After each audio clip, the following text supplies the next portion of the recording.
Hello there. Welcome back, or welcome for the very first time. Before we begin, there is something you should know. You do not need to remember any of what you are about to hear.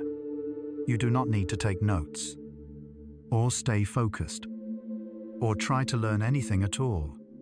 If somewhere along the way your eyes grow heavy and your thoughts begin to soften, that is not a failure. That is exactly what this is for. Tonight, we are going to explore 100 quiet facts about self-compassion, the gentle science of being kind to yourself. It is a subject as soft as it sounds, a reminder that the warmth you so easily offer to others has always been waiting, patiently, for you. So settle in. Wherever you are, let your body find its comfortable place, and know that tonight, the only thing asked of you is simply to be here, just as you are, with all your weariness and all your grace. If you would like to support this channel, a like or subscribe helps other sleepy souls find their way here, too. But there is no pressure at all. The only thing that matters right now is your rest. So let us begin, gently, with the quiet science of self-compassion. Self-compassion is made of 3 quiet components that work together like roots beneath a tree. In 2003, a researcher named Critic proposed that self-compassion is not one single thing, but 3 things woven together. The first is self-kindness, treating yourself with the same warmth you would offer a dear friend. The second is common humanity, recognizing that suffering and imperfection are part of the shared human experience. And the third is mindfulness, holding your pain in balanced awareness, without ignoring it or letting it consume you.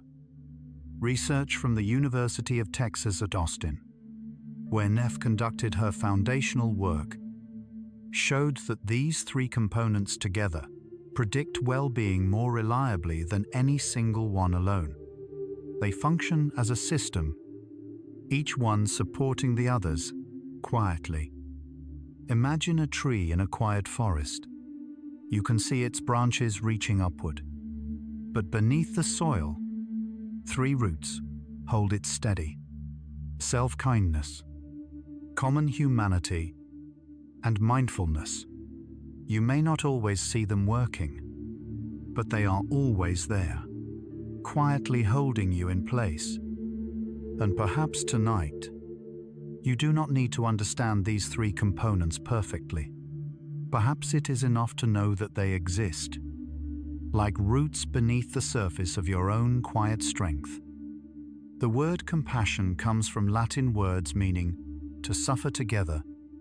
The English word compassion traces its origins to the Latin compati, com meaning together, and pati meaning to suffer.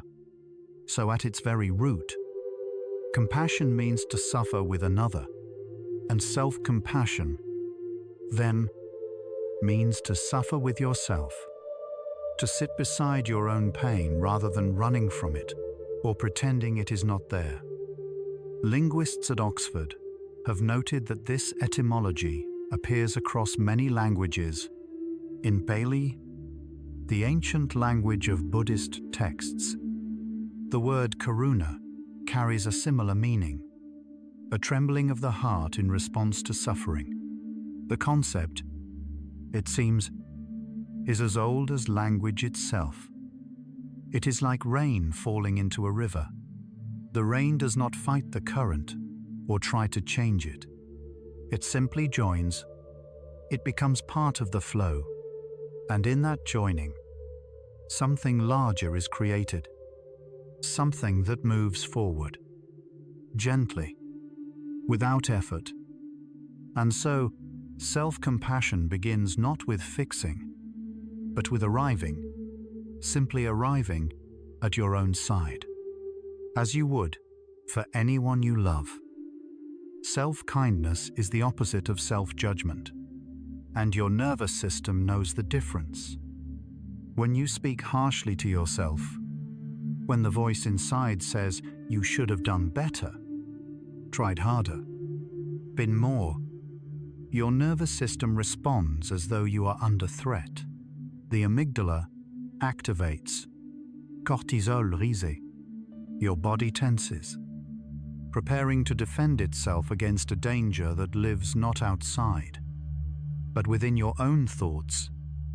But when you shift that inner voice to something softer, perhaps something like, "This is difficult, and it is okay to struggle," your nervous system responds differently. Research by Paul Gilbert at the University of Derby has shown that self-kindness activates the parasympathetic nervous system, the body's rest and restore mode. The heart rate slows. The muscles begin to release. Like a garden after a long frost, your body begins to thaw when the words turn warm. The ice does not shatter. It simply melts, slowly, at its own pace, in its own time. Perhaps your jaw can soften now, releasing whatever it has been holding. There is nothing it needs to grip tonight. Just a quiet release, like snow melting in the morning sun. And in that softening, your body begins to remember what kindness feels like from the inside. Common humanity means recognizing that imperfection is something we all share. There is a quiet tendency, especially late at night, to believe that you are the only one who struggles, that everyone else has figured it out, their lives smoother, their mistakes smaller, their worries fewer.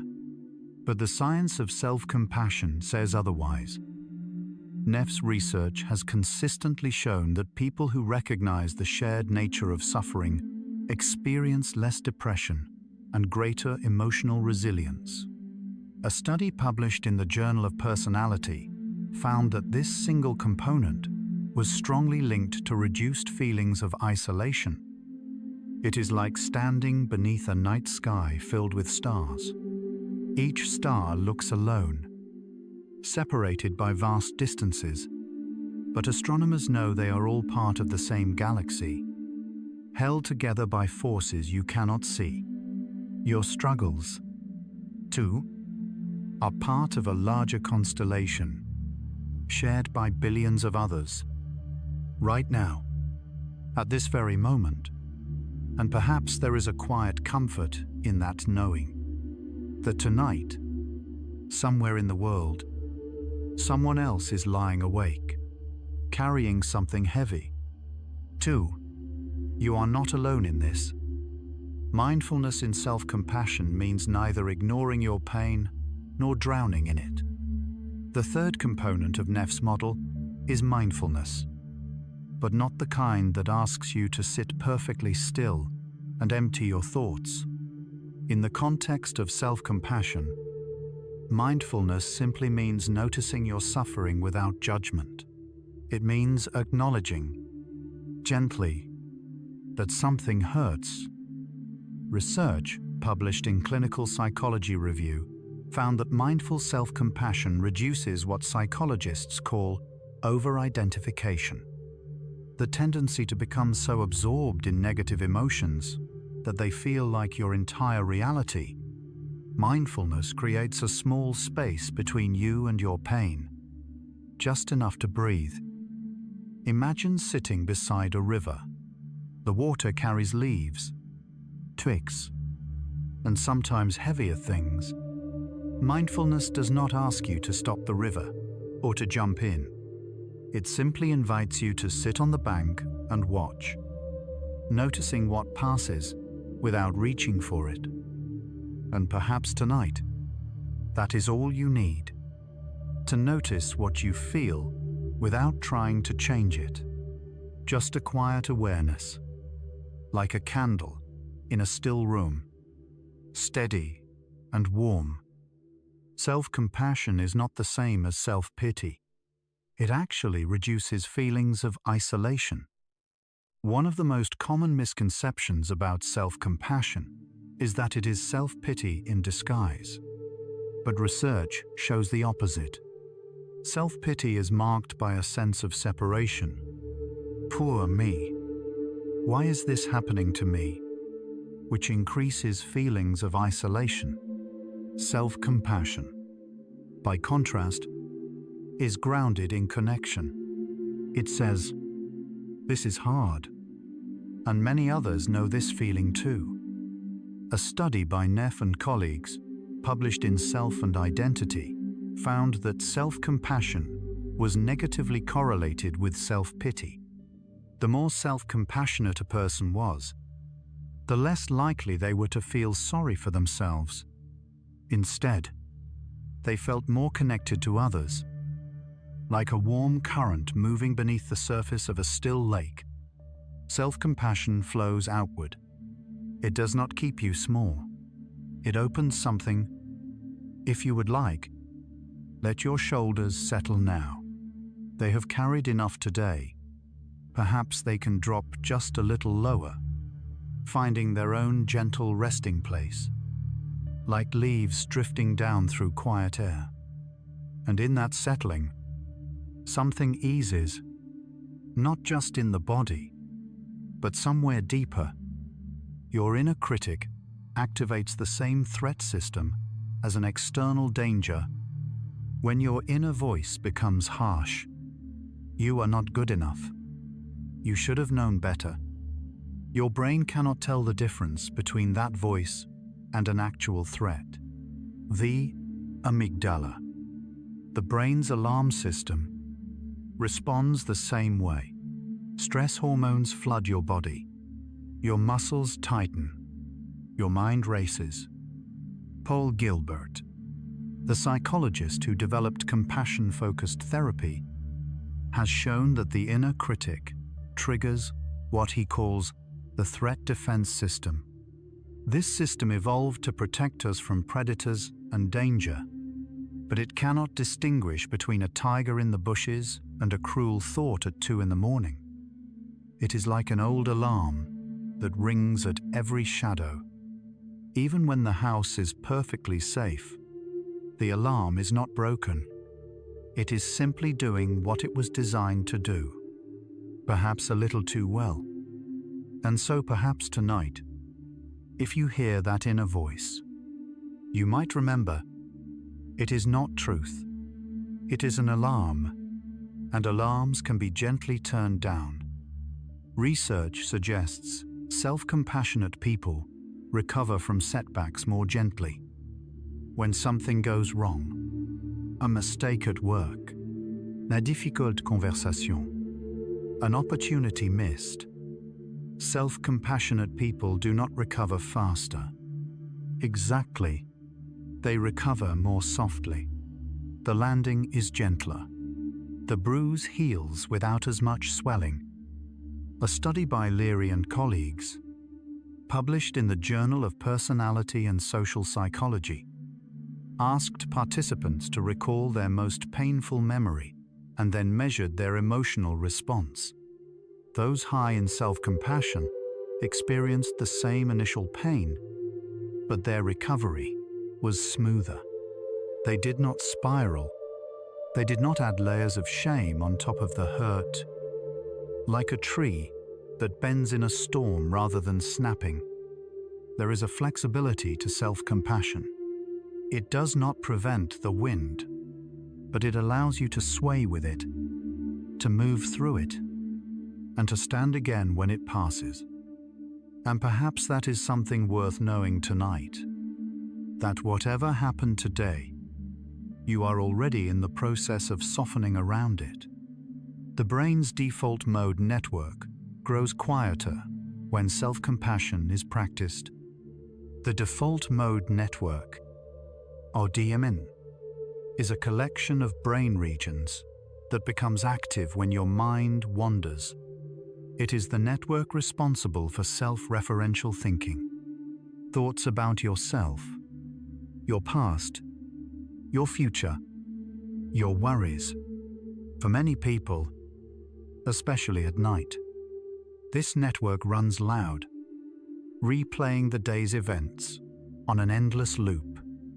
Neuroimaging research has shown that self-compassion practice quiets the DMN. When people engage in loving kindness, meditation, or compassionate self-talk, the activity in these regions decreases. The mental chatter softens. The volume turns down. It is as though a room full of whispered conversations slowly falls silent, one voice at a time, until all that remains is a gentle stillness. Maybe the space between your eyebrows can ease now. Perhaps there is tension there you had forgotten about.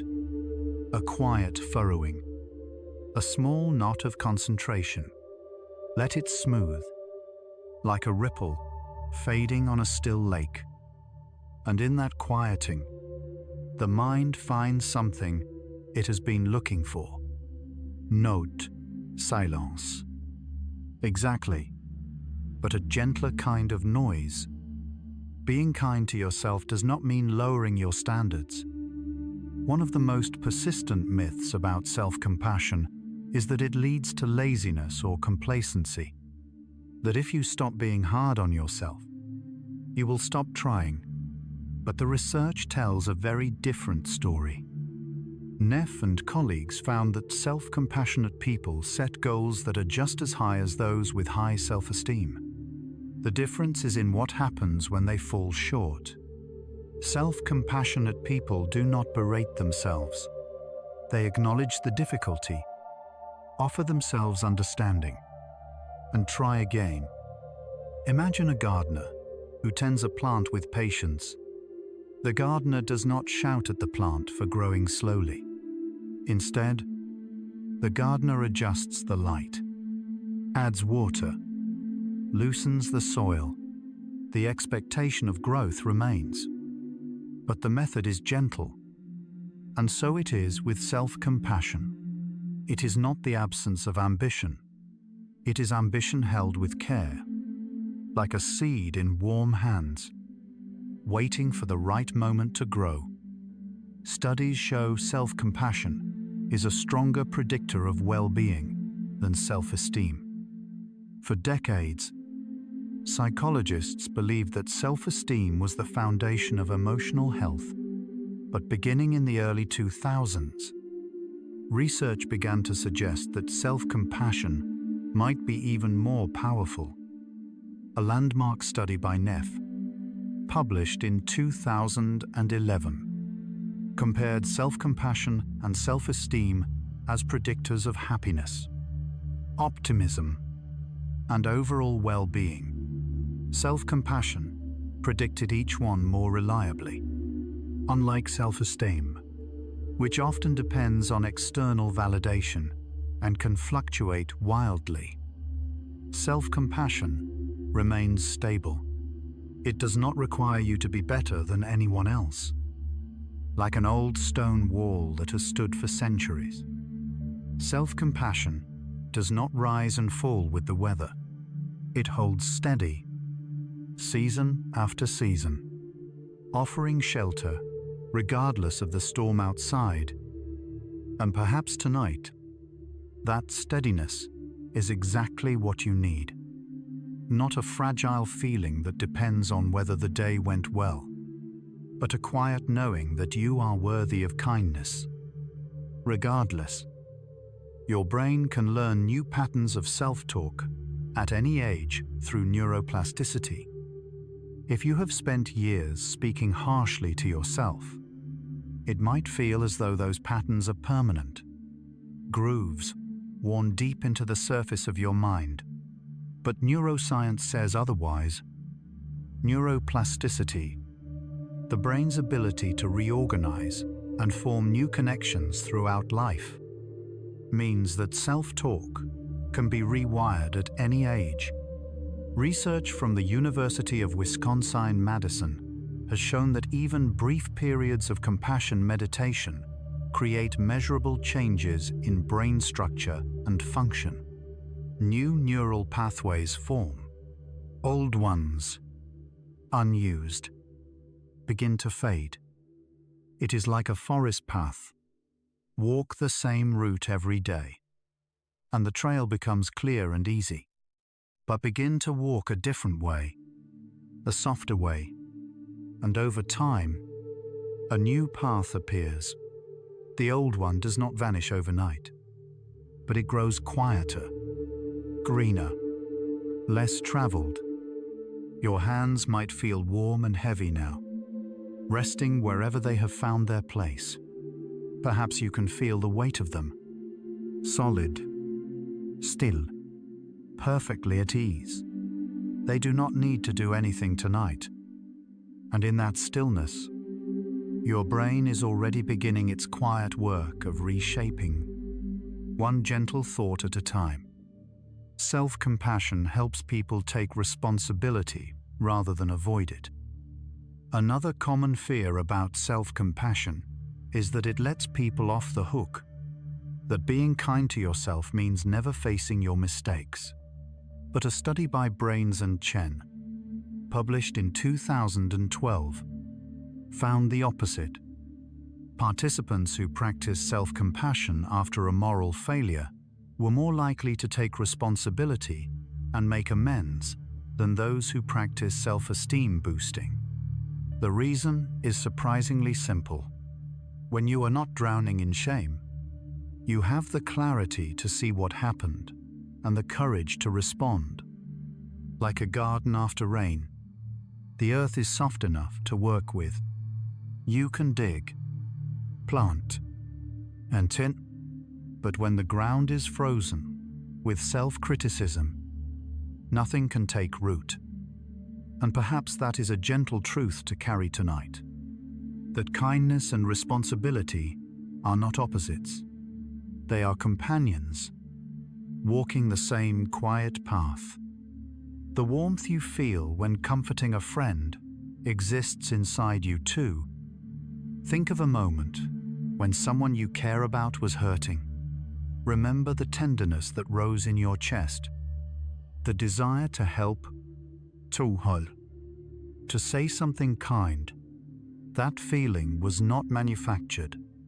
It was something your body and brain created together, naturally, without instruction.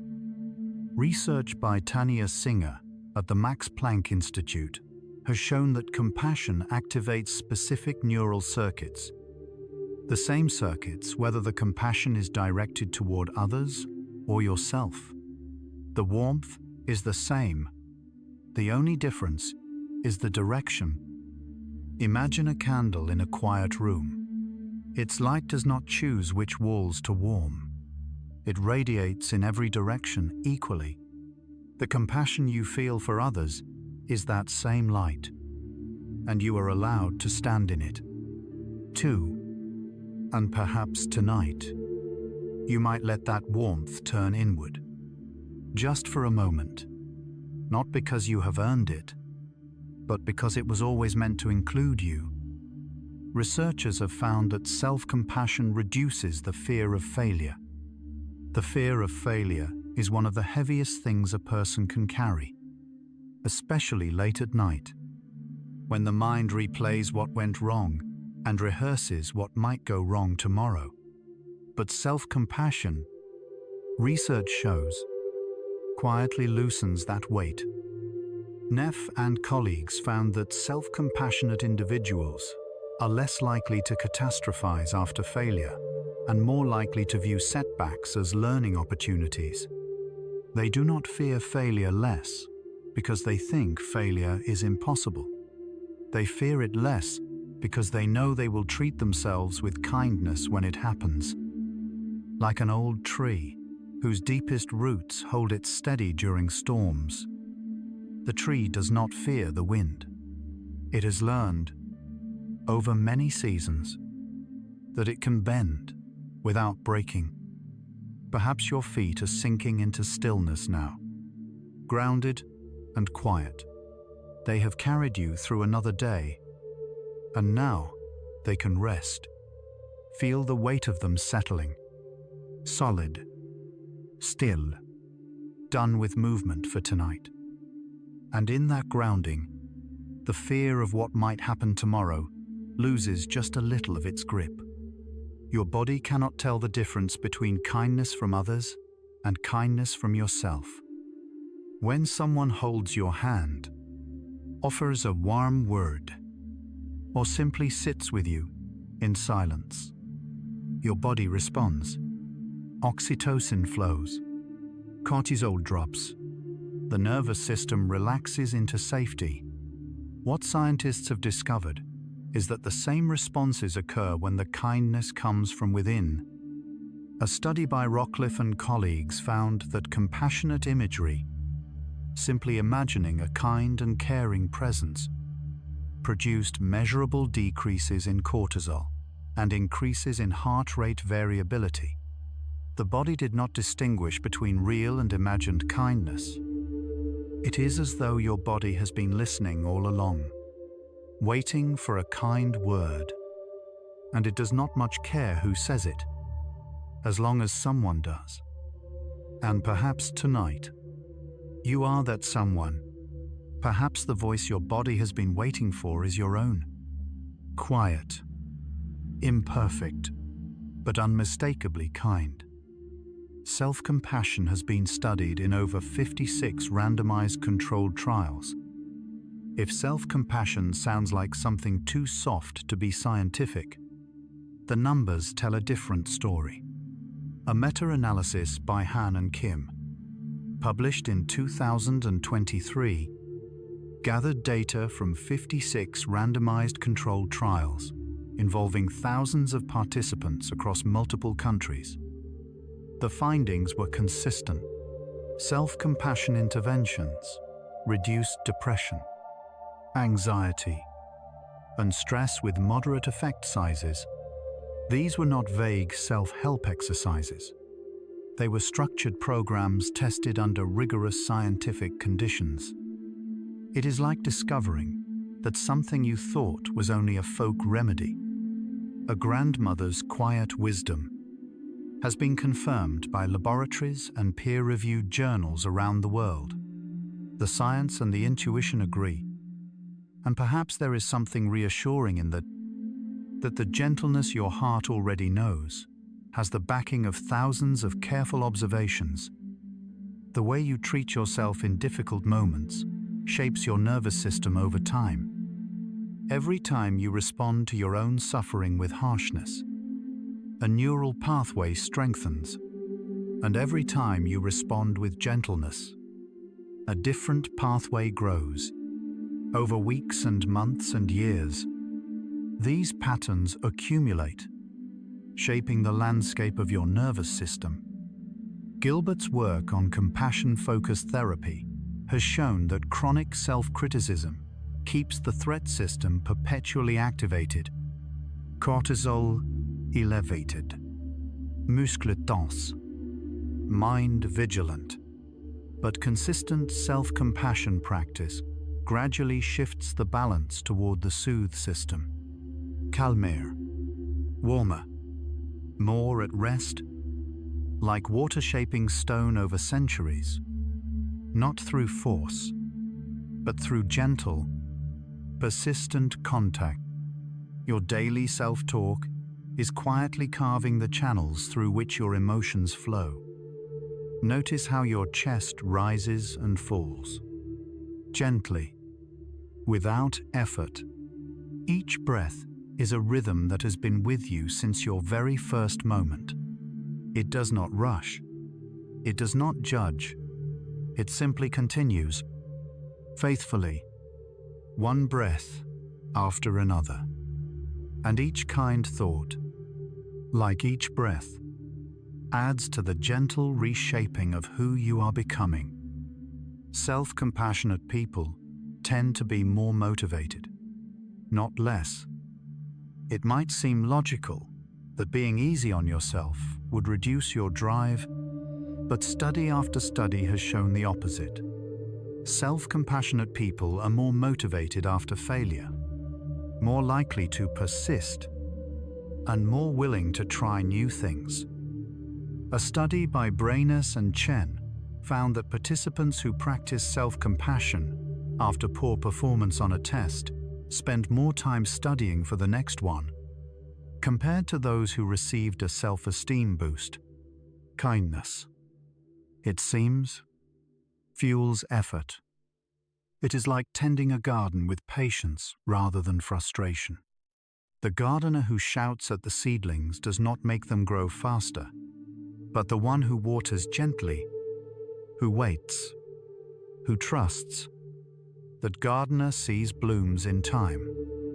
And perhaps you can trust that same patience with yourself tonight. The motivation has not gone anywhere. It is simply resting, waiting, as you are, for the gentleness to return. Your brain has dedicated circuits for both self-criticism and self-soothing. Paul Gilbert's research has identified 3 major emotional regulation systems in the brain: the threat system, the drive system, and the soothe system. Self-criticism lives primarily in the threat system. Alert, defensive, scanning for danger. Self-compassion activates the soothe system. Warm, calm, connected. Neuroimaging studies have confirmed that these systems involve different brain regions and different neurotransmitters. The threat system relies heavily on cortisol and adrenaline. The soothe system releases oxytocin and endorphins. Like a house with many rooms, some bright and noisy, some quiet and warm, your brain contains all of them.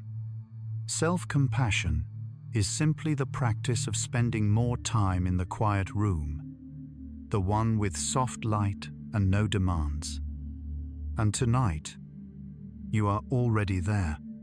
This moment, this quiet listening, this is the soothe system at work.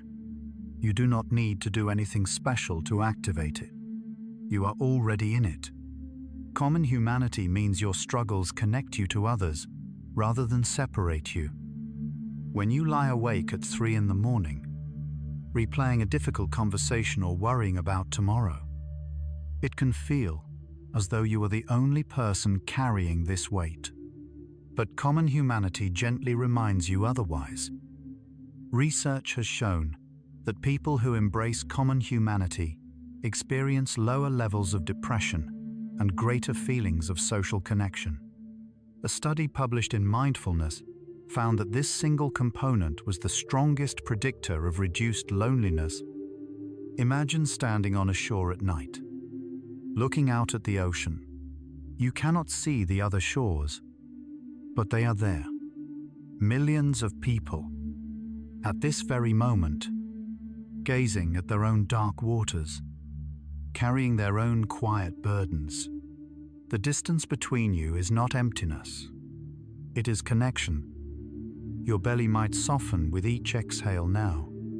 Like a wave retreating gently from the shore, there is no holding needed, just a quiet release. A little more space, a little more ease, and in that softening, the loneliness fades. Even if just a fraction, you are part of something larger than yourself. Mindful awareness of suffering is the first gentle step towards self-compassion. Before you can be kind to yourself, you have to notice that you are struggling. This sounds simple, but many people skip this step entirely, pushing through pain, dismissing their feelings, telling themselves, it is not that bad. Mindfulness, in the context of self-compassion, is the gentle act of pausing and saying, this hurts. Research by Germer and Neff has shown that this simple acknowledgement reduces emotional reactivity. When you name your pain, even silently, even just to yourself, the brain's prefrontal cortex engages, providing a measure of regulation to the emotional centers. It is like opening a window in a stuffy room. You do not need to change the room. You only need to let a little air in, and that small act of noticing changes everything. And perhaps tonight, if something aches, you might simply notice it, not fix it, not analyze it, just a quiet nod, an acknowledgement, like greeting an old friend at the door. Self-compassion is a skill that can be cultivated, like tending a quiet garden. Perhaps the most hopeful thing about self-compassion is that it is not a personality trait you either have or you lack. It is a skill, one that grows with practice, patience, and time. Neff and Germa developed the Mindful Self-Compassion Program, an 8-week course that has been shown in multiple studies to significantly increase self-compassion levels. Participants reported not only greater kindness toward themselves, but also greater satisfaction with life. Like a garden that needs tending, not grand gestures, but daily attention. A little water here, some sunlight there. Over time, the garden fills in. What was once bare soil becomes something green and living. And you do not need to start tonight. You do not need to be perfect at this. You simply need to be willing to try. Gently, one small kindness at a time. Over 200 studies have explored the benefits of self-compassion worldwide. Since Neff's foundational work in 2003, the field of self-compassion research has grown steadily and quietly, like a vine climbing a wall, one tendril at a time. Over 200 studies across more than 30 countries have examined its effects. The findings are remarkably consistent. Self-compassion is associated with lower depression, lower anxiety, lower stress, higher life satisfaction, greater emotional resilience, and stronger relationships. The effect holds across cultures, across ages, and across circumstances. It is like discovering that a quiet, unassuming plant has been medicine all along. Recognized by people in every corner of the world, each one knowing the same truth. Perhaps your jaw can soften again now. It may have tightened without you noticing. A habit of holding, let it release, gently, like a door that no longer needs to be locked. And in that release, the quiet wisdom of 200 studies settles into something simpler. You deserve kindness. That is all. Kristin Neff first defined self-compassion scientifically in 2003, and the field has been growing ever since. Before 2003, self-compassion existed mainly in contemplative traditions, Buddhist philosophy, mindfulness practices, ancient wisdom passed down through centuries. It was Kristin Neff, a researcher at the University of Texas at Austin, who gave it a scientific framework, 3 components, a validated scale, and a body of evidence that continues to grow.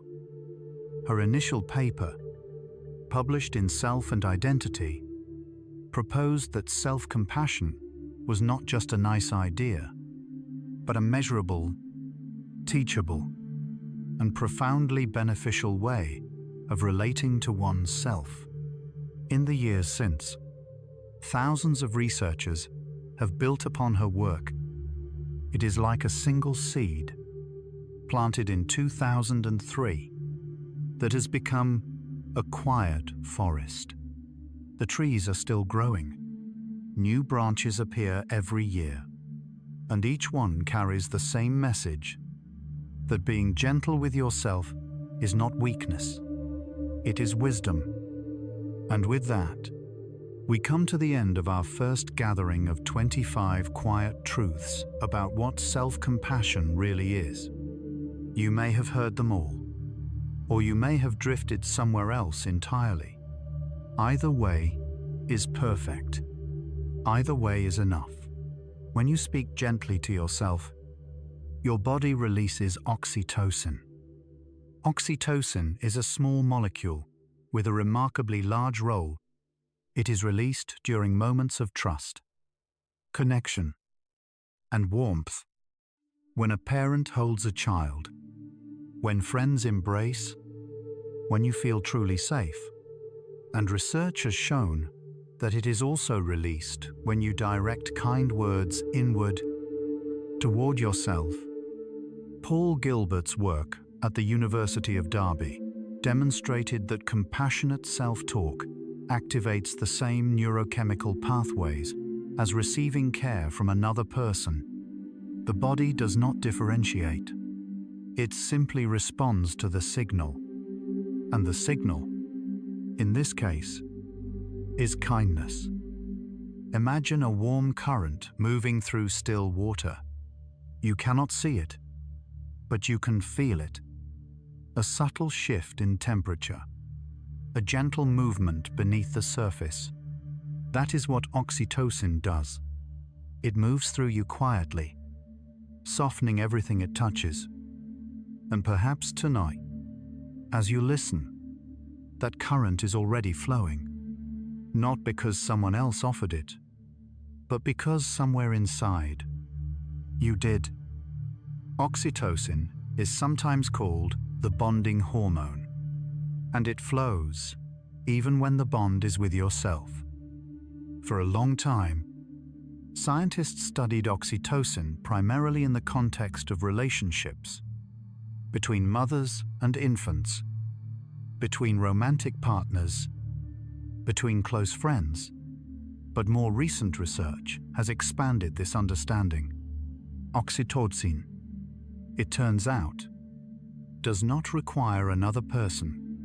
It requires only the perception of safety and connection.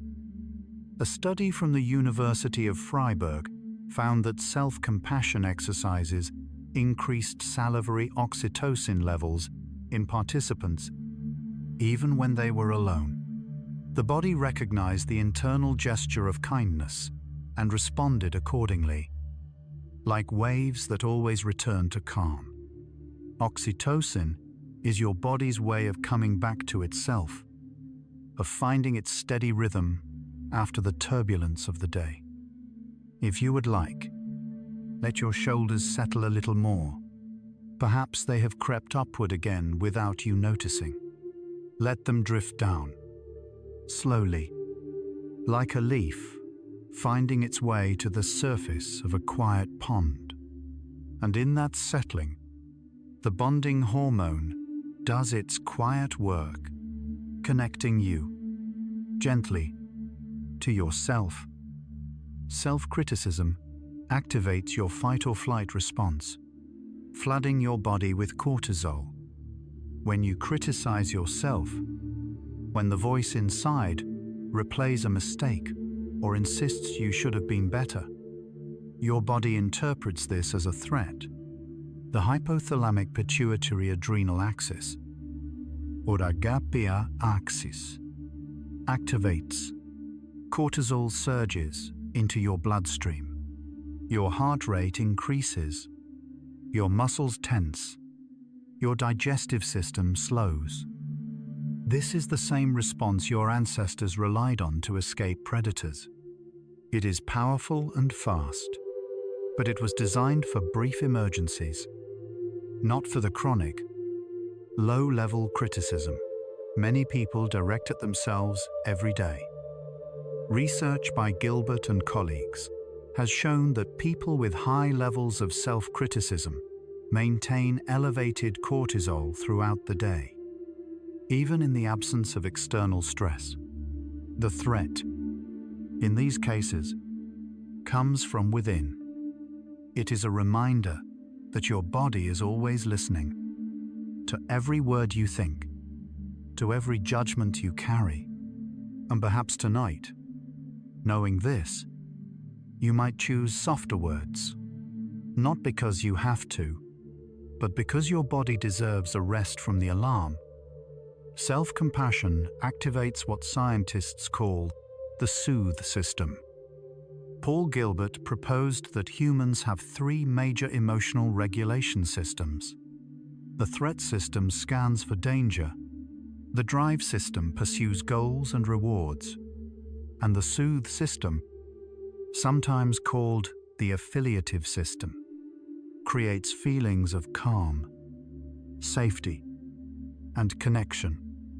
Self-compassion directly activates the soothe system when you offer yourself kind words, when you place a hand on your chest, when you simply acknowledge your own pain with gentleness. This system responds. Oxytocin flows. Endorphins are released. The parasympathetic nervous system engages, slowing the heart and deepening the breath. Like rain dissolving into a quiet pond, the soothe system does not arrive with fanfare. It seeps in, slowly, gently, almost imperceptibly. You may not notice it at first, but over time, the water level rises and everything feels a little more still. And perhaps that is what is happening now. Perhaps, without any effort at all, your soothe system is already doing what it was designed to do, holding you quietly in a place of rest. The vagus nerve, the longest nerve in your body, responds to compassionate thoughts. The vagus nerve stretches from your brainstem all the way down through your chest and abdomen, connecting your brain to your heart, phalanx, and digestive organs. It is the primary channel through which the parasympathetic nervous system, your body's rest and restore mode, communicates. Research by Stephen Porges, who developed polyvagal theory, has shown that feelings of safety and connection stimulate vagal tone. The activity level of this nerve, higher vagal tone, is associated with better emotional regulation, greater resilience, and a calmer resting state. Self-compassion, it turns out, is one of the most reliable ways to increase vagal tone. A study published in Psychophysiology found that loving-kindness meditation significantly improved vagal function after just 6 weeks of practice. Maybe the space between your eyebrows can ease now. A small release, like fog lifting from a valley. The vagus nerve runs deep, but its effects are felt everywhere, in every quiet corner of your body. And tonight, with each gentle thought, that nerve is humming softly, a signal of safety traveling from your brain to your heart and back again. Heart rate variability increases when you practice self-kindness. Heart rate variability, or HRV, is the subtle variation in time between each heartbeat. A higher HRV is a sign of a healthy, adaptable nervous system, one that can shift smoothly between states of activity and rest. A lower HRV is associated with stress, anxiety, and emotional rigidity. Multiple studies have shown that self-compassion practices increase HRV when participants engaged in loving kindness, meditation, or compassionate self-talk. Their hearts began to beat with more variation, a sign that the nervous system was relaxing, becoming more flexible, more responsive to safety cues. It is like a river that knows its way without hurrying. The water does not rush in a straight line. It meanders, curves, finds the path of least resistance. A heart with high variability does the same.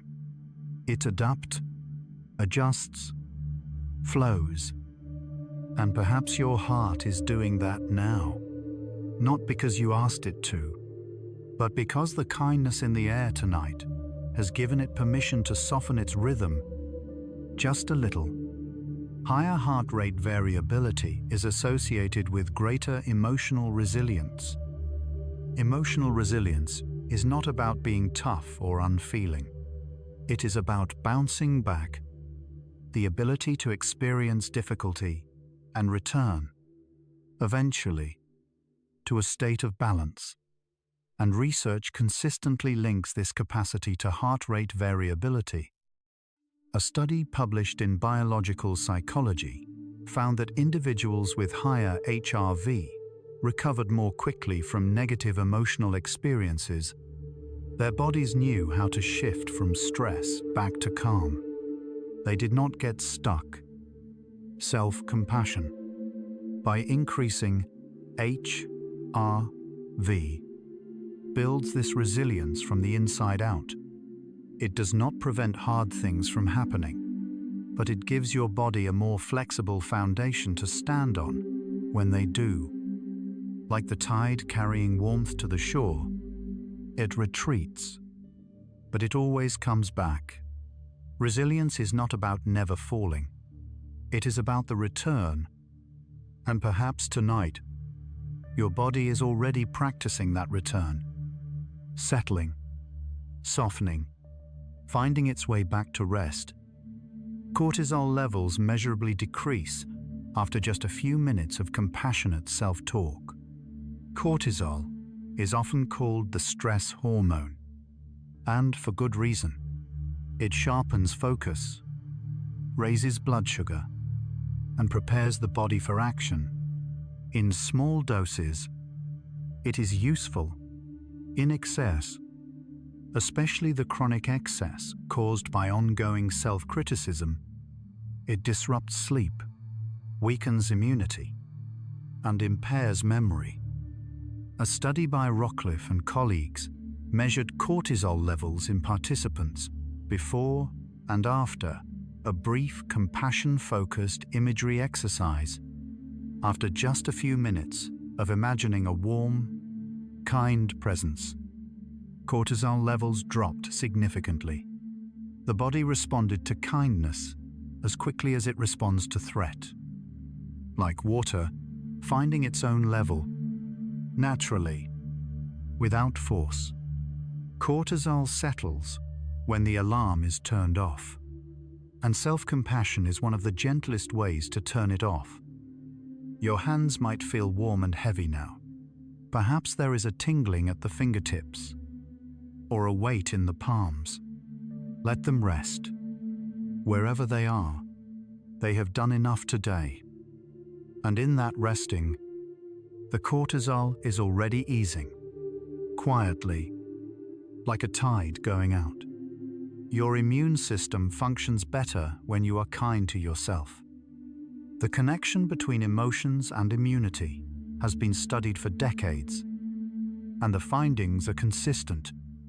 Chronic stress weakens immune function, while feelings of safety and connection strengthen it. A study by Pace and colleagues at Emory University found that participants who practiced compassion meditation showed reduced inflammatory responses to stress. Their bodies produced fewer pro-inflammatory cytokines, the molecules that, in excess, contribute to illness and fatigue. Self-compassion, by reducing cortisol and activating the soothe system, creates an internal environment where the immune system can function optimally. It is not a cure for anything, but it is a condition, a quiet, steady condition that allows healing to happen. Like a harbor where everything is finally still, your body heals best when it feels safe. And self-compassion is one of the simplest ways to create that safety. And perhaps tonight, simply by being here, you are giving your immune system exactly what it needs. A moment of peace, Compassion meditation has been shown to reduce inflammation markers in the blood. Inflammation is the body's response to injury or infection, a necessary process that, when chronic, can contribute to heart disease, diabetes, depression, and fatigue. Stress, particularly the kind that comes from self-criticism and emotional isolation, is one of the strongest drivers of chronic inflammation. Pace and colleagues found that 6 weeks of compassion meditation reduced interleukin-6, a key inflammatory marker. In response to a laboratory stressor, the effect was dose-dependent. The more participants practiced, the greater the reduction. It is as though the body has a quiet inflammation dial, and compassion turns it down. Not all the way, not instantly, but steadily, over time, with each gentle practice, and perhaps that is happening now, in ways too small to feel, but too real to ignore. Each kind word, each moment of rest, is part of a larger pattern. Your body, slowly, gently, turning down the dial.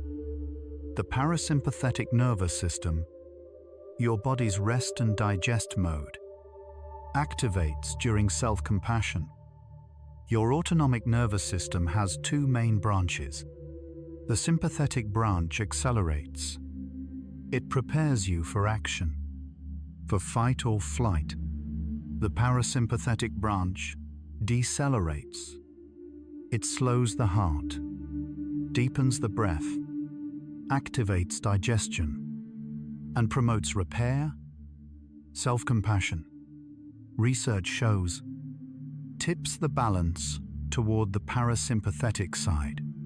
Gilbert's studies have demonstrated that compassionate imagery and self-talk increase parasympathetic activation, as measured by heart rate variability and skin conductance. Like a harbor where boats come to rest after a storm, the parasympathetic system is where your body goes to recover. It is not dramatic. It does not announce itself.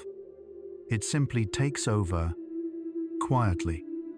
When the conditions are right, perhaps your feet are sinking into stillness now. They have carried you so far today, through hallways and streets and rooms. Now they can be still. Let them feel the weight of gravity, not as a burden, but as an anchor. And in that anchoring, the parasympathetic system deepens its hold. Rest and digest. Rest and repair. Rest and be still. Gentle touch. Even your own hand on your heart triggers a calming physiological response. Kerstin Uvna Smallberg, a Swedish researcher, spent decades studying the role of touch in human physiology. Her work showed that gentle, warm touch activates oxytocin release and reduces cortisol, even when the touch is self-administered. Placing your hand on your chest, holding your own arm, or simply clasping your hands together can trigger a measurable calming response. The skin receptors interpret the warmth and pressure as a signal of safety, and the brain responds accordingly. It is a quiet gesture, so simple it might seem insignificant, but the body does not measure significance the way the mind does. It measures warmth, pressure, and intention, and all 3. In this case, we'll say the same thing. You are safe, like a soft glow in a window at night. Self-touch is a small light in a large darkness. It does not illuminate everything, but it is enough to find your way. Self-compassion has been linked to lower blood pressure in times of stress. When you are stressed, your blood pressure rises. a natural response that prepares the body for action. But when stress becomes chronic, elevated blood pressure can strain the heart and blood vessels. Research has shown that individuals with higher self-compassion exhibit lower blood pressure reactivity during stressful situations. Their bodies still respond to stress, but the response is moderated, less extreme, less prolonged, like a river that rises during rain, but returns to its banks. The water does not stay high forever. Self-compassion is part of what brings it back down. And perhaps tonight, your blood pressure is already settling. Not because the stress has disappeared, but because you are here, in a quiet place, listening to gentle words. That is enough to shift the dial. Your breathing naturally slows and deepens when you offer yourself kindness. Breathing is one of the few bodily functions that operates both automatically and under voluntary control. When you are stressed, it becomes shallow and rapid. When you feel safe, it deepens and slows. Studies on compassion meditation have consistently found that participants' breathing rates decrease during practice. The breath becomes longer, smoother, more rhythmic, a sign that the parasympathetic nervous system has taken the lead. Notice your chest rising and falling right now. You do not need to change anything about it. Simply notice the rise, the fall, the small pause in between. Each breath is a quiet conversation between your body and the air, an exchange that has been happening since the moment you were born. Perhaps your chest can soften around that rhythm now.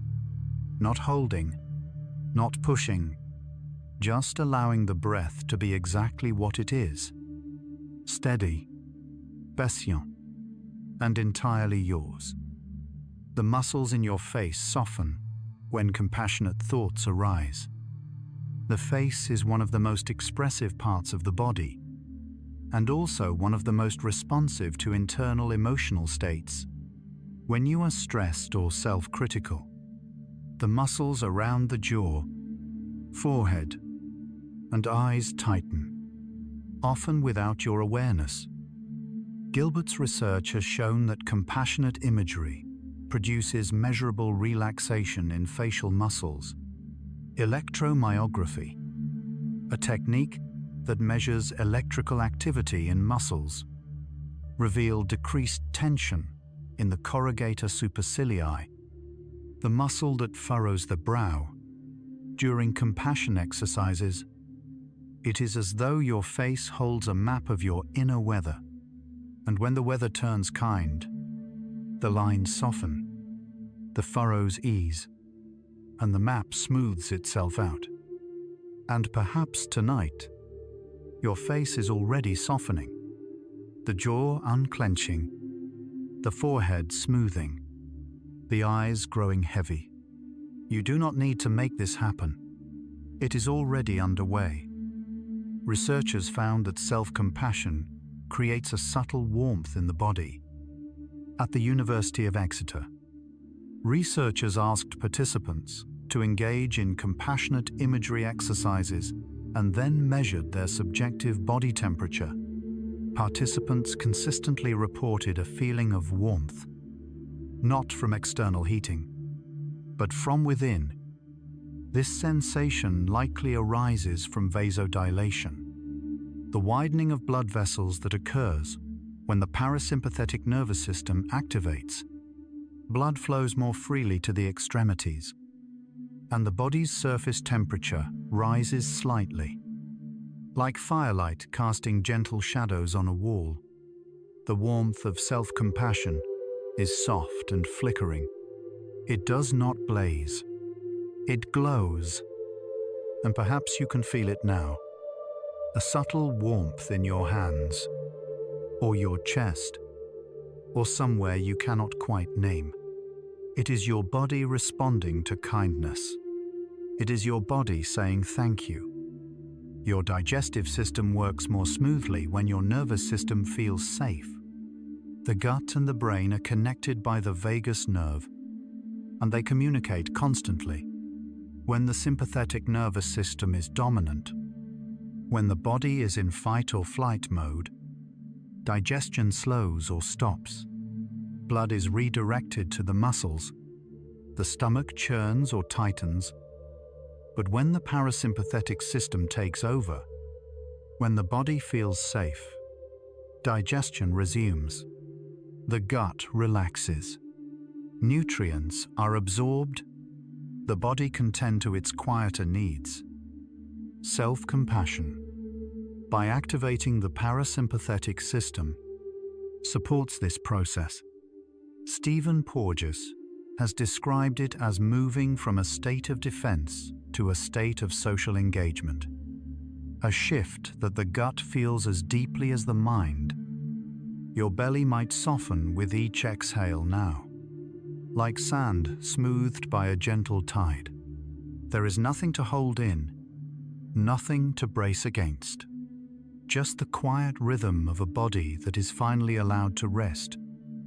And in that softening, your digestive system sighs. Not in words, but in function, it is doing what it does best. Now that the alarm has passed, compassionate imagery, imagining a kind presence, produces real physiological changes. One of the most studied techniques in compassion-focused therapy is compassionate imagery, the practice of imagining a warm, wise, caring figure who accepts you completely. This figure does not have to be real. It can be imagined, drawn from memory, or entirely fictional. Gilbert and colleagues found that this simple exercise reduced cortisol, increased heart rate variability, and activated brain regions associated with safety and attachment. The body responded to the imagined kindness as though it were real. It is like dreaming of a warm place on a cold night. The body relaxes into the dream, even knowing it is not quite real. The imagination, it turns out, is a powerful healer. And perhaps, as you listen tonight, you can imagine such a presence, someone who looks at you with complete understanding, without judgment. You do not need to see a face, just a feeling, just warmth. Self-compassion reduces the stress hormone response, even during painful experiences. Neff and colleagues conducted a study in which participants were asked to recall a painful life event while practicing self-compassion. Even as they revisited difficult memories, their cortisol response was blunted compared to a control group. This does not mean self-compassion eliminates pain. It means the body's alarm system does not amplify the pain with additional stress chemicals. The hurt is felt, but it is not compounded. Like a harbor in a storm, the waves still come, but the boats are sheltered. The damage is less, the recovery is faster. And perhaps tonight, if a difficult memory surfaces, you can hold it with this same gentleness, not pushing it away, not holding it too tight, just letting it be there, like a wave that passes through and moves on. The soothe system evolved to help mammals bond and feel safe in groups. The soothe system is not unique to humans. It evolved in early mammals as a way to promote bonding between parents and offspring, to create feelings of warmth, safety, and connection that would keep vulnerable young close to their caregivers.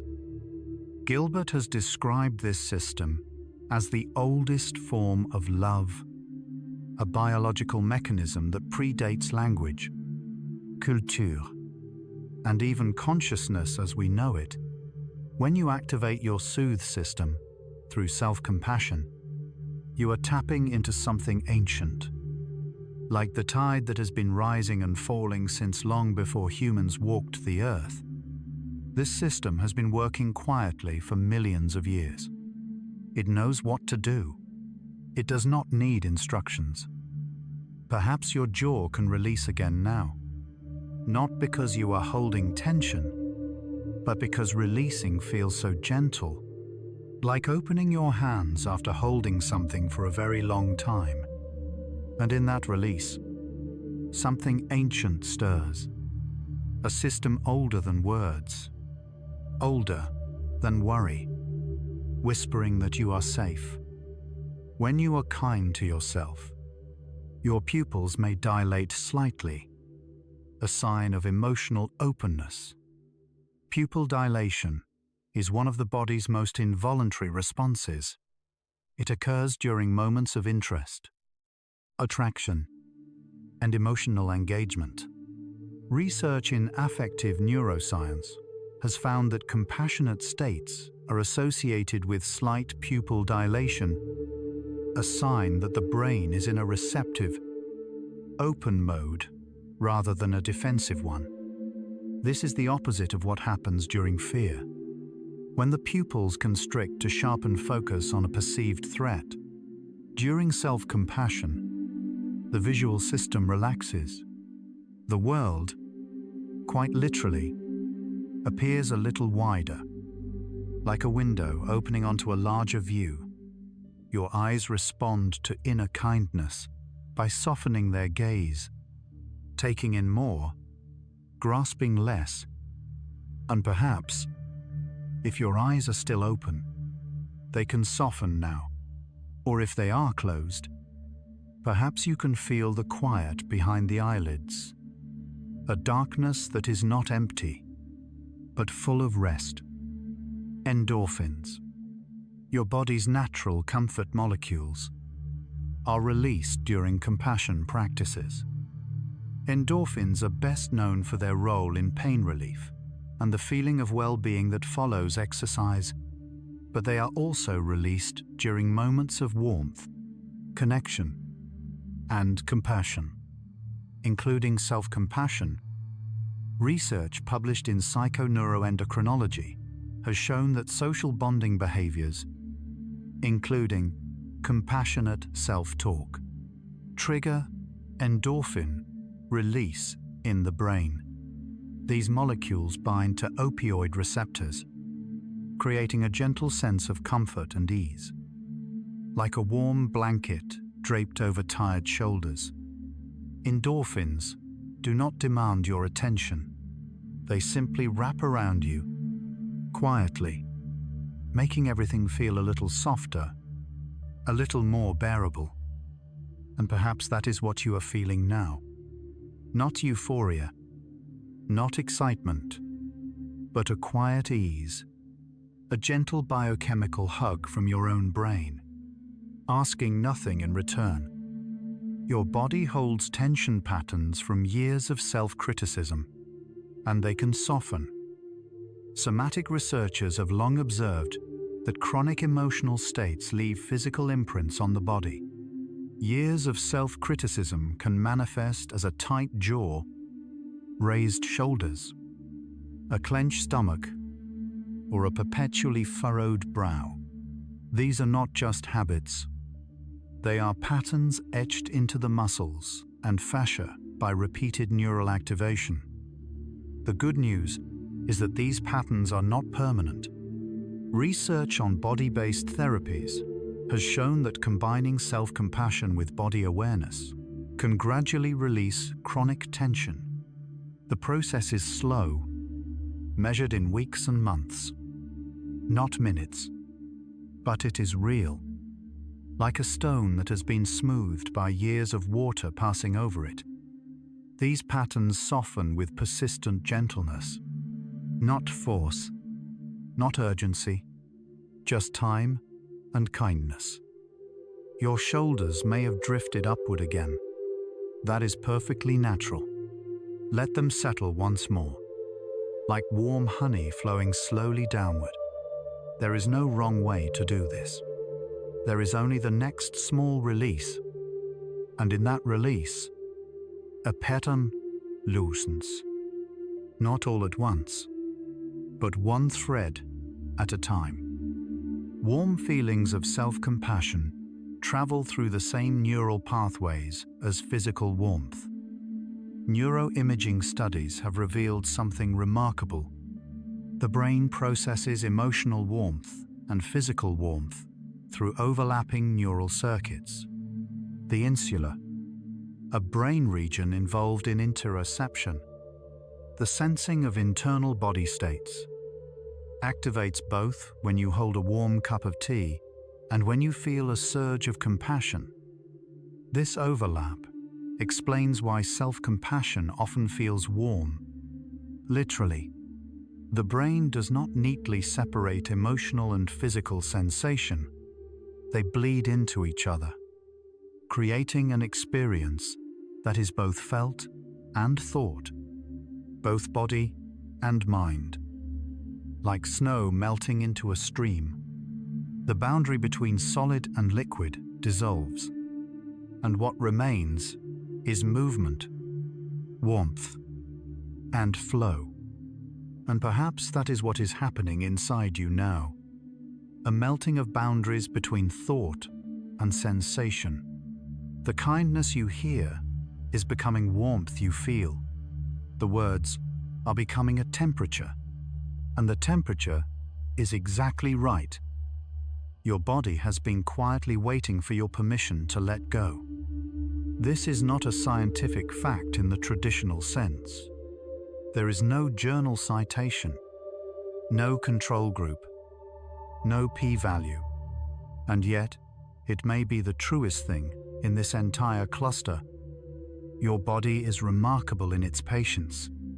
It carries tension you forgot you placed there. It holds breath you did not realize you were holding. It waits through long days and longer nights for a moment when you turn inward and say, gently, "It is okay. You can rest now." Self-compassion is that moment. It is the permission your body has been waiting for. Not from a doctor, not from a partner, not from the world outside. From you. Like a harbor where boats finally come to rest. Your body knows what stillness feels like. It remembers. It has always known. And perhaps tonight, as we reach the end of these 25 facts about how your body responds to kindness, you can offer that permission. Not tomorrow, not someday. No. Your body is listening. It always has been, and it is ready, whenever you are, to let go. Loving kindness meditation has been practiced for over 2,500 years. Long before brain scans and clinical trials, contemplative traditions in South and Southeast Asia developed a practice called metta, the deliberate cultivation of goodwill toward oneself and others.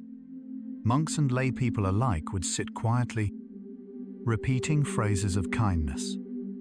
May I be safe. May I be healthy. May I live with ease. This practice, now known as loving kindness meditation, or LKM, has survived across millennia, precisely because those who practiced it noticed something. It worked. Their minds grew calmer, their hearts grew softer, their capacity for compassion, including self-compassion, expanded. Modern science has now confirmed what these practitioners intuited, but perhaps there is something reassuring in knowing that this gentle art is not a modern invention. It is ancient. It has been tested not just in laboratories, but in the quiet of 10,000 temples by millions of human beings across 25 centuries of practice, like starlight that traveled vast distances to reach your eyes tonight. This wisdom has been traveling toward you for a very long time. And now, here it is. Quiet, patient, waiting. Modern brain scans show that loving-kindness meditation changes the structure of the brain.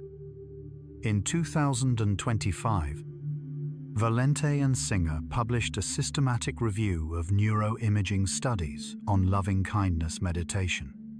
The findings were remarkable. Long-term practitioners showed measurable changes in brain structure, not just activity, but actual physical architecture. The anterior insula, a region involved in emotional awareness and empathy, was more active and, in some studies, larger. The somatosensory cortex, which processes bodily sensations, also showed enhanced activation. These changes suggest that compassion practice literally reshapes the brain's hardware. Imagine soft candlelight in a quiet room. The candle does not force the room to change.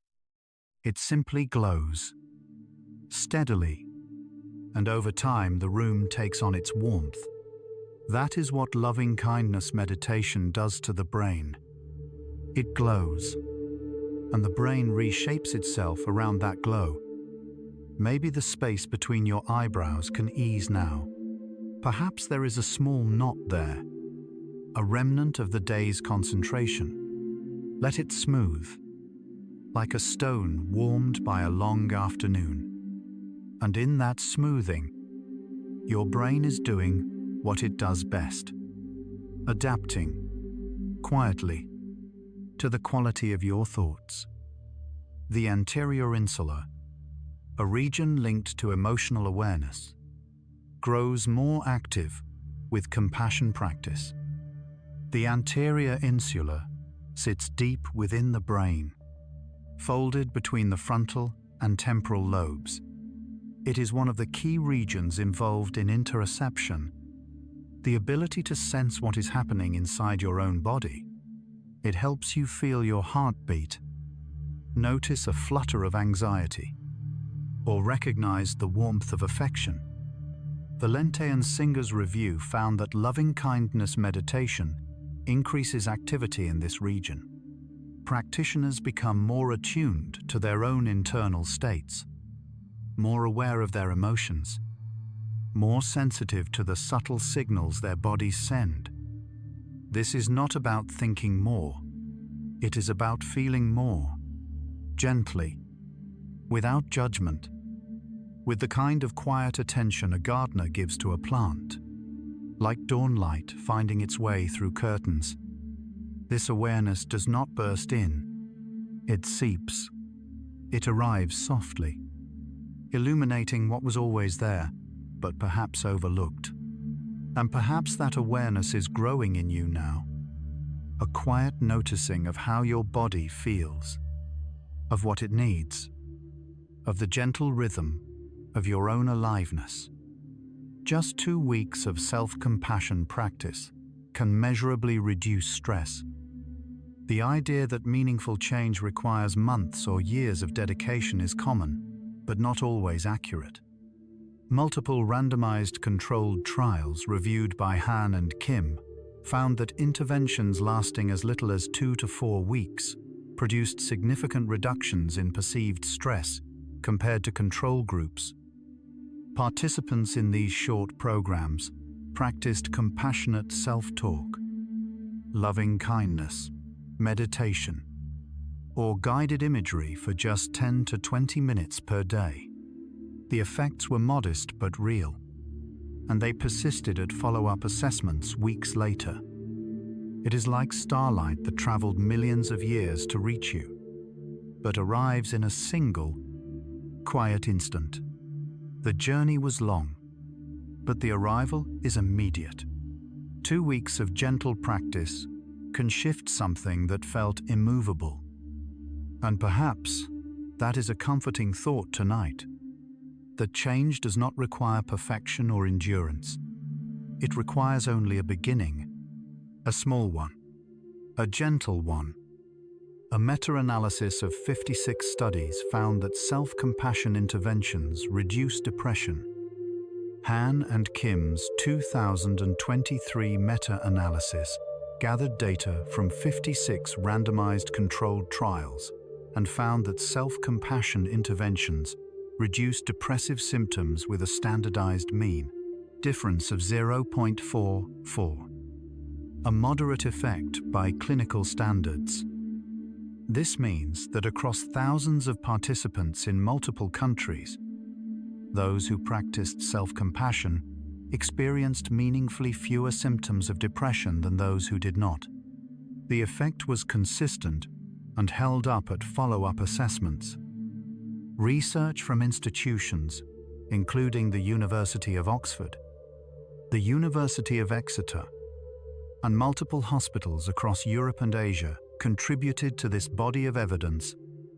Like the golden hour before the sun settles, when light is softest and shadows are longest, this research illuminates something quietly profound. Kindness toward yourself is not just pleasant, it is therapeutic. Your hands might feel warm and still now. Perhaps they are resting on your chest, or by your sides, or folded gently together.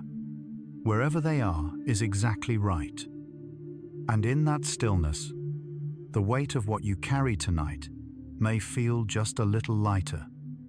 Compassionate letter writing is one of the most studied and effective self-compassion techniques.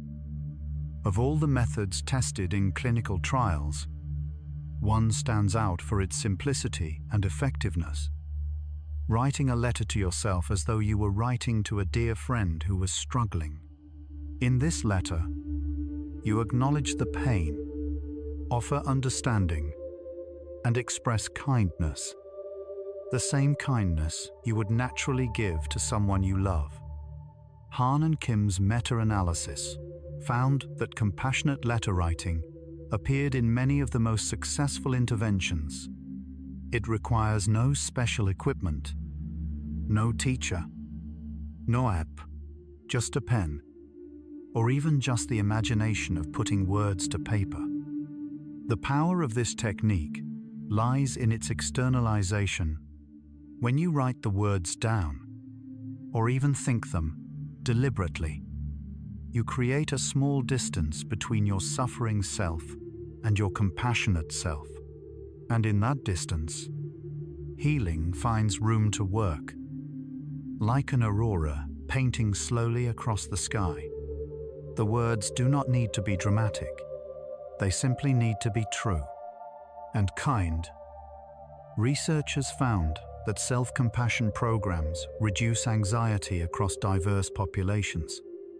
Han and Kim's analysis also examined the effect of self-compassion on anxiety and found a small but consistent reduction with a standardized mean difference of 0.36. This effect was observed across varied populations: university students, healthcare workers, people with chronic illness, and community samples from multiple countries. What makes this finding particularly noteworthy is its breadth.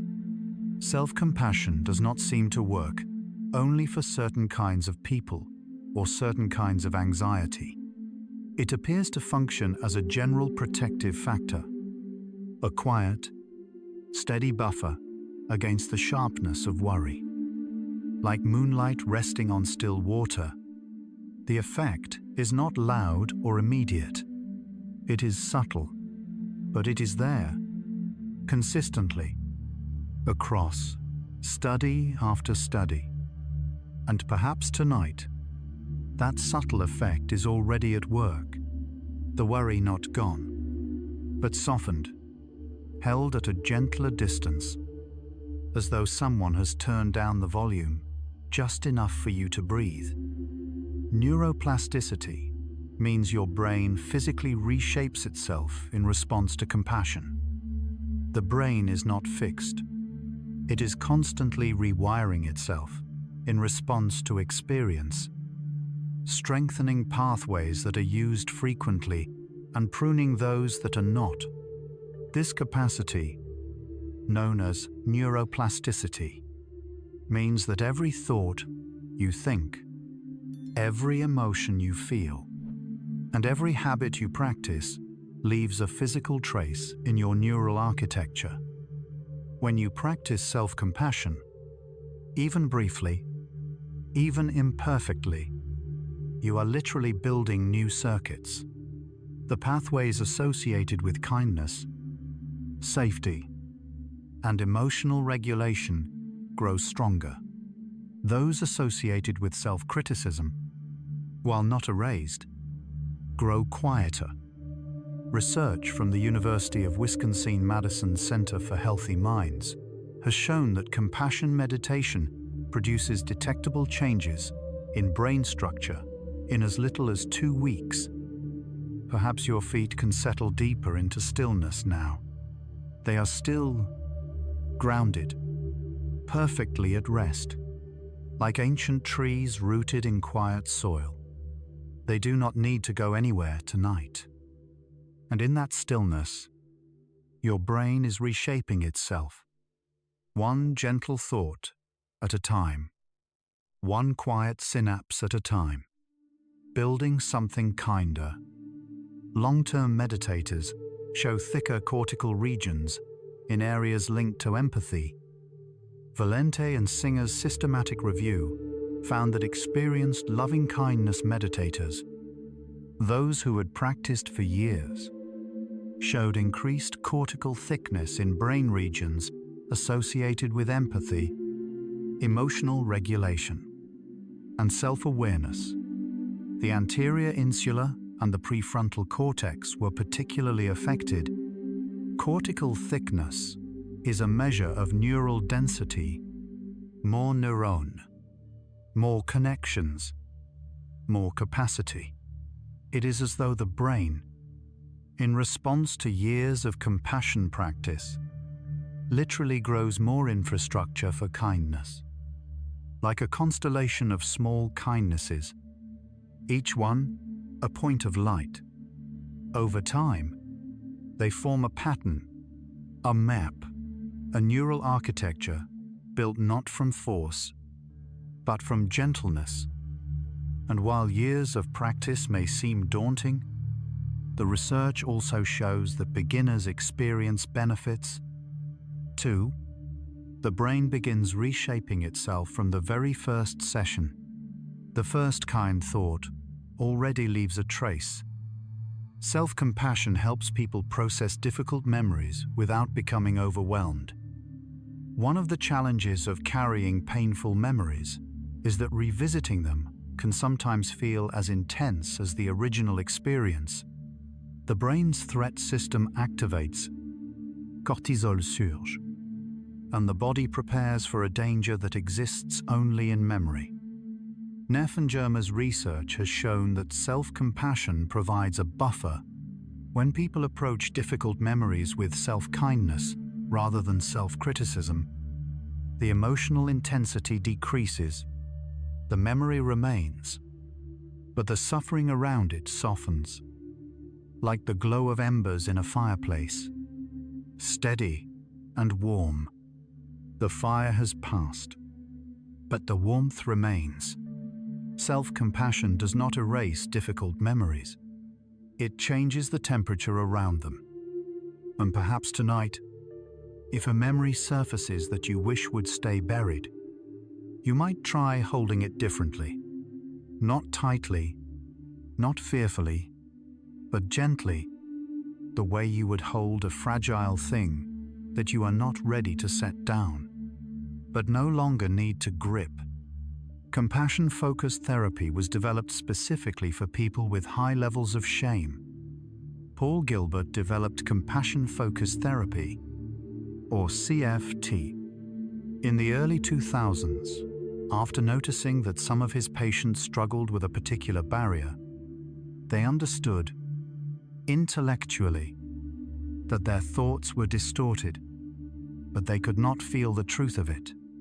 The insight was there, but the emotional shift was not. Gilbert traced this difficulty to what he called an underdeveloped soothe system, often the result of early experiences in which kindness was absent or unreliable. For these individuals, self-criticism felt natural and self-compassion felt foreign, even threatening. CFT addresses this directly by building the soothe system through compassionate imagery, breathing exercises, and gradual exposure to self-kindness. Research published in clinical psychology and psychotherapy has shown that CFT significantly reduces shame, self-criticism, and depression. Perhaps your chest can soften now. Notice the rise and fall, the gentle expansion and release. Each breath is an act of self-compassion your body performs automatically, thousands of times a day, without ever being asked. And if shame is something you carry, perhaps tonight you can set it down, just for a moment, not forever, just for now. Studies show that self-compassion buffers against the mental health effects of life challenges. Life is unpredictable. Illness, loss, financial stress, relationship difficulties. These are not exceptions to the human experience, but part of it. And research consistently shows that self-compassion moderates the impact of these challenges on mental health. Han and Kim's meta-analysis found that self-compassion acted as a mediator. People with higher self-compassion experienced the same external stressors but reported fewer symptoms of depression, anxiety, and burnout. The challenges did not change. The inner response to them did. Like a lighthouse that does not calm the sea but gives you something steady to look at in the storm. Self-compassion does not remove difficulty. It gives you a place to stand. And tonight, whatever storm you may be weathering, perhaps this is that place. A quiet shore, a steady light, a voice that says, gently, you are doing better than you think. Practicing self-compassion for just 10 minutes a day can shift your emotional baseline. The concept of an emotional baseline, the default emotional state you return to throughout the day, has been studied extensively in affective neuroscience. Research suggests that while genetics play a role, daily habits and practices can shift this baseline over time. Studies on loving-kindness meditation have found that as little as 10 minutes per day, practiced consistently, increases positive emotions and decreases negative ones. The shift is gradual, not a dramatic transformation, but a quiet recalibration. Like adjusting the temperature in a room by 1 or 2 degrees, barely noticeable in the moment, but over time, the room feels entirely different. Like soft candlelight that changes the mood of an entire room without anyone noticing exactly when it happened. The shift is real, but it arrives gently. And perhaps tonight, you are already experiencing a small version of that shift, a softening of the emotional weather, a quiet warming of the inner atmosphere. Self-compassion increases what psychologists call post-traumatic growth.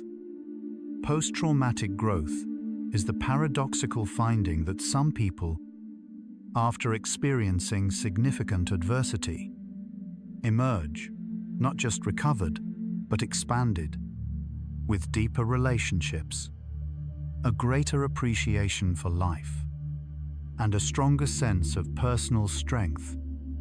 Research by Neff and colleagues has found that self-compassion is a significant predictor of post-traumatic growth. People who treat themselves with kindness during and after traumatic experiences are more likely to find meaning, rebuild, and even grow. This does not minimize the trauma. It does not suggest that suffering is good.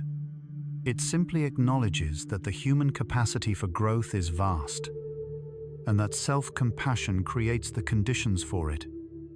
Your belly might soften with each exhale now.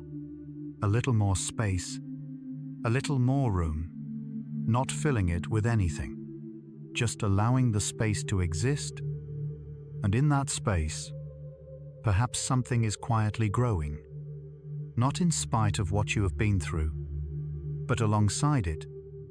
People who practice loving kindness, meditation, report more positive emotions in daily life. Hoffman and colleagues, in their 2011 review, gathered evidence from multiple studies showing that loving kindness meditation increases positive affect, feelings of joy, gratitude, hope, amusement, and contentment in daily life. These were not just feelings experienced during meditation sessions. Participants reported carrying them into their workdays, their relationships, and their quiet evenings. The practice seemed to prime the emotional system for positivity, making pleasant emotions more accessible and more frequent. Like dawn, light finding its way through curtains. You do not pull the light in. You simply open the curtains, and the light does the rest. And perhaps tonight, even in the midst of weariness, there is a flicker of something positive, a quiet gratitude, a gentle contentment, a soft amazement that you are here, alive, listening. That flicker is enough. Compassion meditation reduces the brain's reactivity to images of suffering. Neuroimaging studies have shown that experienced compassion meditators respond differently to distressing images than non-meditators. While both groups show activity in brain regions associated with empathy, meditators show less activation in the amygdala, the brain's alarm center, and more activation in regions associated with positive emotion and caregiving. This does not mean compassion meditation makes you indifferent to suffering. Quite the opposite. It means your brain learns to respond with compassion rather than with distress. It feels the pain, but it does not drown in it. Like a lighthouse keeper who watches every storm but remains steady on the shore. The seeing is there, but the capsizing is not. And perhaps that is a skill worth knowing about tonight. That your brain can learn to hold difficult things without being broken by them, not by looking away, but by looking with kindness. Self-compassion helps break the cycle of rumination, the repetitive thinking that keeps you awake. Rumination is the mind's habit of replaying the same thoughts over and over. Mistakes made, words spoken too quickly, opportunities missed. It is one of the strongest predictors of both depression and insomnia, and it tends to intensify at night, when the world is quiet and there is nothing else to occupy the mind. Boots and Stahlberg's research on self-compassion and sleep quality found that self-compassion reduces rumination by offering an alternative response to failure and difficulty. Instead of replaying and analyzing, self-compassion says, "This happened. It was hard, and you are still okay." Like a constellation that holds its shape even as the sky turns. Rumination is a pattern, and self-compassion offers a different one. Not a pattern of avoidance, but a pattern of acceptance. Perhaps your jaw can release now. It may have been clenching around the day's unfinished thoughts. Let it soften. Let the thoughts drift. They will still be there in the morning, if you need them, but tonight, they can wait. And in that releasing, the cycle loosens. Not all at once, but enough.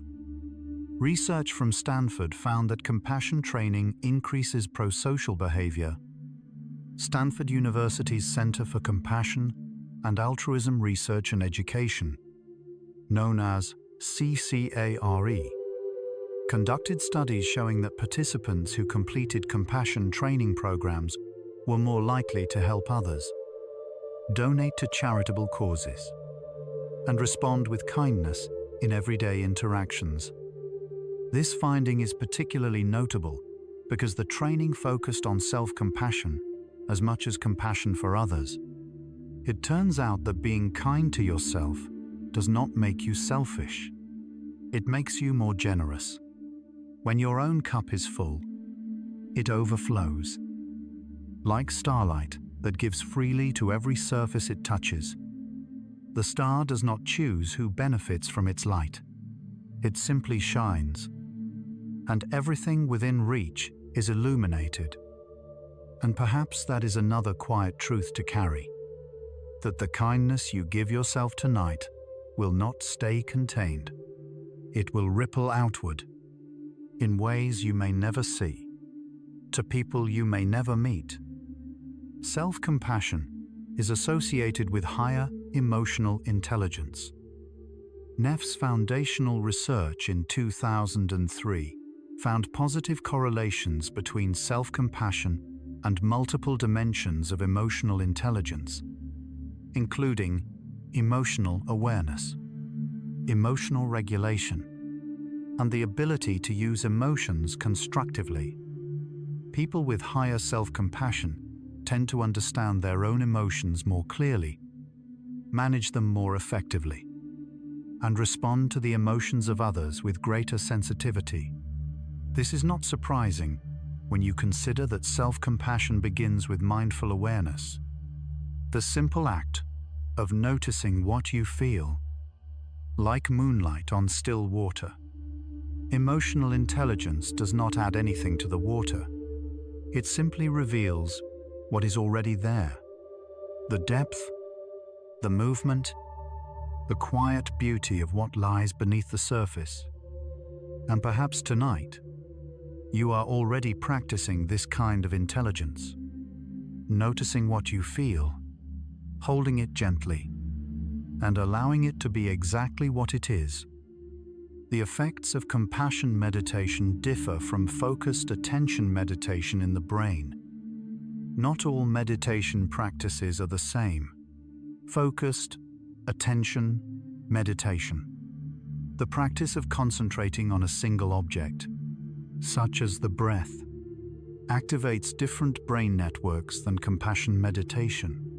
Valente and Singer's systematic review found that while both practices engage the prefrontal cortex, compassion meditation uniquely activates the anterior insula and the temporoparietal junction, regions associated with empathy, emotional awareness, and understanding others' perspectives. This suggests that compassion meditation trains a distinct set of cognitive and emotional skills, not just concentration, but connection, not just focus, but feeling. Your shoulders may have drifted upward again. Let them settle. One more time, like warm honey flowing slowly downward, finding its own level without any effort at all. And in that settling, perhaps you can sense the difference between trying harder and simply being kinder. Both are valid, but tonight, the kinder one will serve you better. Compassionate imagery activates similar brain regions as actually receiving kindness. When you imagine a warm, kind presence, a figure who looks at you with complete acceptance and understanding, your brain responds as though that presence were real. Neuroimaging studies have shown activation in the ventromedial prefrontal cortex, the posterior cingulate cortex, and the insula, the same regions that activate during actual social bonding. This is why compassionate imagery works even when you are alone. The brain does not require external proof of kindness. It requires only the internal representation, the feeling, the intention, the warmth, like the glow of embers, steady and warm. Long after the fire has quieted, the imagery does not need to be vivid or detailed. It simply needs to be felt. And perhaps tonight, you can carry that quiet glow, an imagined presence, watching over you without judgment, not asking anything, just there, just warm. Self-compassion programs have been shown to protect against burnout. Burnout, the state of chronic emotional exhaustion, depersonalization, and reduced sense of accomplishment, affects people across every profession. Benezek and colleagues' 2022 systematic review found that self-compassion was consistently associated with lower burnout levels in mental health professionals. Self-kindness, in particular, showed the strongest protective effect.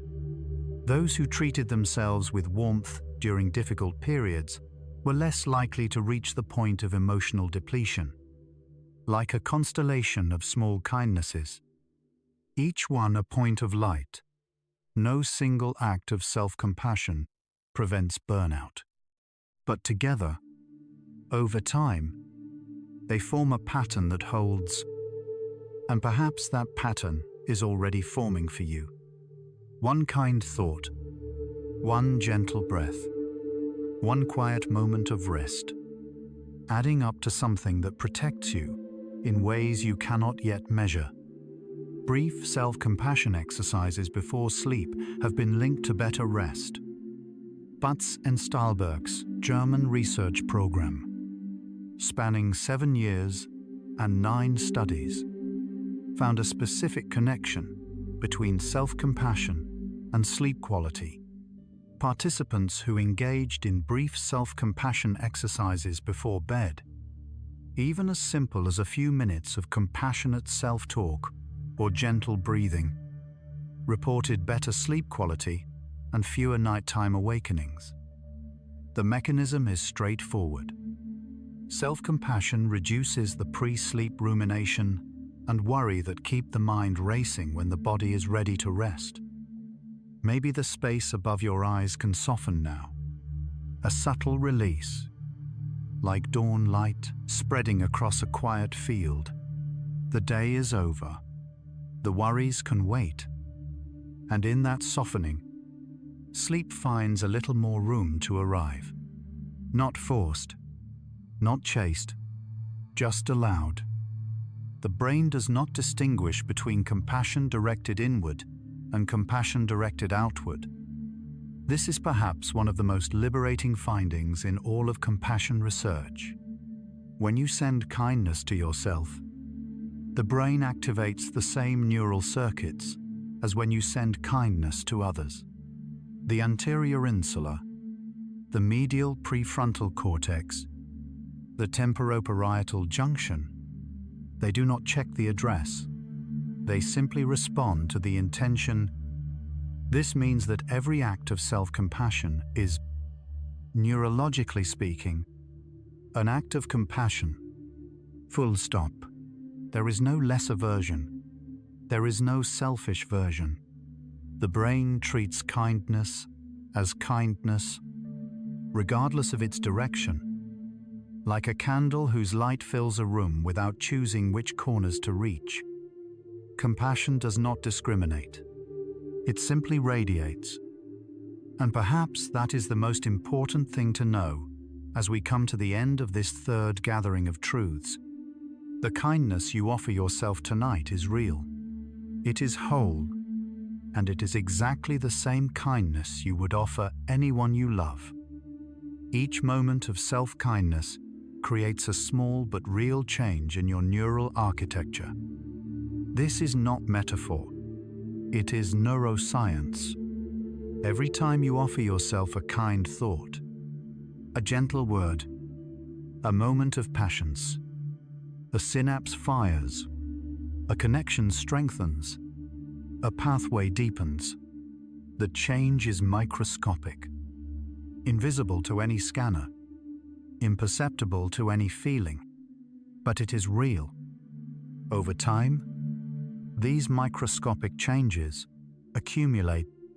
The brain that practices kindness becomes structurally and functionally a Kinderbrain, not because it was forced, but because it was invited. Like a single drop of rain that means nothing on its own, but, joined by millions of others, fills a river. Each moment of self-kindness is a drop, and the river, tonight, is flowing. You may have heard all of these facts, or you may have drifted away long ago. Either way, the river does not mind. It flows for you regardless, and it will be here, quiet and patient. Whenever you return, self-compassion is positively correlated with sleep quality across 9 scientific studies. Batson Stahlberg's German research program, spanning 7 years, gathered data from 9 separate studies with a combined sample of nearly 1,000 participants. The correlation between self-compassion and sleep quality was 0.303, a meaningful association that held across different populations, different measures, and different study designs. This means that people who treat themselves with greater kindness tend to sleep better.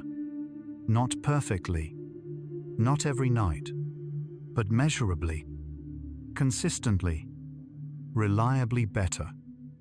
Like snow settling on a sleeping village, the connection between self-compassion and sleep is quiet and cumulative. Each gentle thought is a snowflake, and over time, the village is covered in softness. Your hands might feel warm and still now. Perhaps they are resting somewhere comfortable, somewhere they have chosen, without your guidance. Let them be. They know what they are doing. And in that knowing, your body is already moving toward the rest it deserves. Self-compassion interventions improve sleep with a moderate effect size. The 3 experimental studies in Butz and Stahlberg's review tested whether self-compassion interventions could actually improve sleep, not just correlate with it. The answer was yes. The pooled effect size was Hedges's G of 0.484, a moderate effect that suggests real, practical improvement.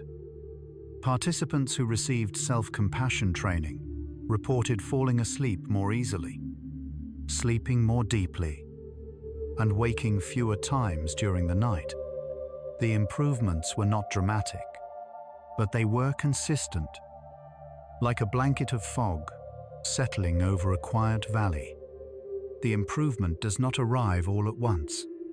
It descends gradually, softening everything it touches, until the sharp edges of the night are blurred and the world feels a little more still.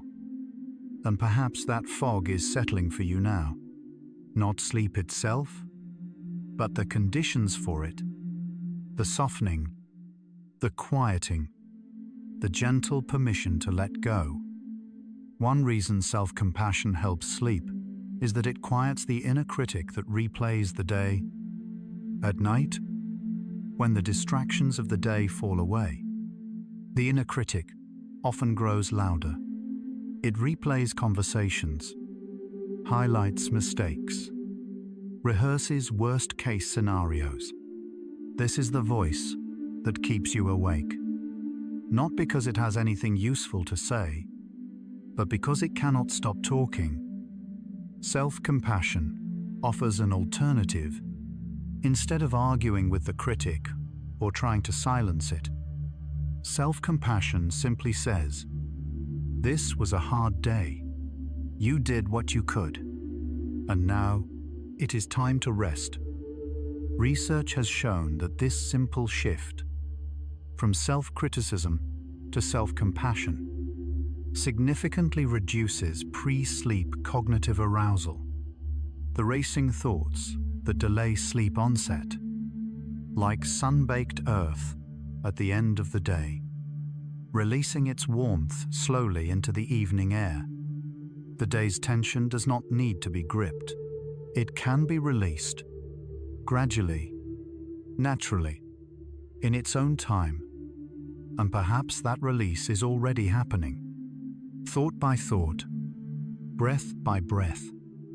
As the critic's voice grows quieter and the body grows heavier, rumination, the habit of replaying mistakes, is one of the strongest predictors of poor sleep.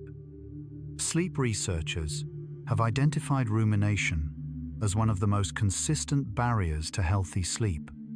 It is not worry about the future. Exactly. Though that plays a role, it is the backward-looking replay, the could-haves and should-haves, the moments you wish you could undo. Studies published in sleep medicine reviews have shown that rumination before bed is more strongly associated with insomnia than anxiety, depression, or stress alone. The mind gets caught in a loop, and the loop keeps the body awake. Like mountains standing in patient silence, the facts of the day do not change, no matter how many times you review them. The mountains do not move, but you can stop climbing them, just for tonight. Perhaps your feet can settle deeper now. They are done with climbing, done with carrying, done with movement. Tonight, they can simply rest. And in that resting, the loop begins to slow. Self-compassion directly reduces rumination by offering an alternative response to difficulty. When something goes wrong, the default response for many people is to analyze, to figure out what happened and why, to search for the mistake so it can be avoided next time. This is useful in small doses, but at night, it becomes a trap. Self-compassion offers a different default. Instead of analysis, it offers acceptance. Instead of figuring out, it offers feeling through. The difficult thing happened. It was painful, and you are still here. Han and Kim's meta-analysis found that self-compassion interventions significantly reduced rumination across multiple studies. The mechanism is not suppression. It is redirection. From the analytical loop to the compassionate response, like gentle rain on a tin roof. The sound does not ask you to understand it. It simply falls, and in the falling, the mind finds something to rest upon. People with higher self-compassion spend less time worrying before sleep. Butz and Stahlberg's research found that self-compassion was negatively correlated with pre-sleep worry, the anxious anticipation of tomorrow's challenges that often keeps people awake. Those who scored higher on self-compassion measures reported spending less time in this worried state. The reason is intuitive. If you trust that you will treat yourself with kindness, regardless of what happens tomorrow, the stakes of tomorrow feel lower. The worry loses some of its fuel, like a warm stone placed in your palm. The warmth does not solve anything, but it gives the hand something to hold besides worry. And perhaps tonight, you can hold something warm instead of something sharp. Not a solution, not a plan, just warmth. The soothe system activation from self-kindness creates ideal conditions for falling asleep. Sleep requires a specific neurological state. The dominance of the parasympathetic nervous system, low cortisol, relaxed muscles, a quiet mind. These are precisely the conditions that self-compassion creates. Gilbert's research has shown that activating the soothe system through self-kindness produces exactly the physiological profile that sleep researchers identify as conducive to sleep onset: increased heart rate variability, decreased cortisol, parasympathetic dominance, and reduced cognitive arousal. Like a harbor where boats come to rest on still water, the soothe system creates the conditions for arrival, for settling, for the gentle transition from waking to sleeping. Perhaps your chest can soften now. Notice how it rises and falls without any instruction from you. This automatic rhythm, this faithful breathing, is itself an act of the soothe system. It has been caring for you all along. And tonight, it is preparing you for sleep. Acceptance, a core element of self-compassion, reduces the struggle against sleeplessness itself. One of the cruelest ironies of insomnia is that the harder you try to sleep, the more awake you become. The effort itself activates the sympathetic nervous system, the very system that prevents sleep. Self-compassion, with its emphasis on acceptance, offers a way out of this trap. Instead of fighting sleeplessness, you accept it. Instead of criticizing yourself for being awake, you offer kindness. This is difficult. My body is tired. Sleep will come when it is ready. Research in mindfulness-based therapies for insomnia has shown that acceptance significantly reduces sleep onset latency, the time it takes to fall asleep. Like sand smoothed by 1,000 tides, acceptance does not force anything. It simply allows, and in the allowing, the resistance dissolves. Self-compassionate people report fewer nighttime awakenings. Sleep is not just about falling asleep. It is also about staying asleep, and research suggests that self-compassionate people experience fewer disruptions during the night. This may be because self-compassion reduces the overall level of sympathetic nervous system activation, keeping cortisol lower and the body calmer throughout the night. When brief awakenings do occur, as they naturally do for everyone, self-compassionate individuals may return to sleep more easily because they do not add layers of frustration or worry to the waking. Like gentle hills rising and falling, like a breathing belly, sleep has its own natural rhythm. It is not a flat line. It undulates, and self-compassion smooths those undulations, making each wave a little less likely to crest into full wakefulness. Your belly might soften now, following that same gentle rhythm, rising, falling, rising, falling, each cycle bringing you a little closer to stillness. The gentle rhythm of compassionate breathing naturally guides the body towards sleep.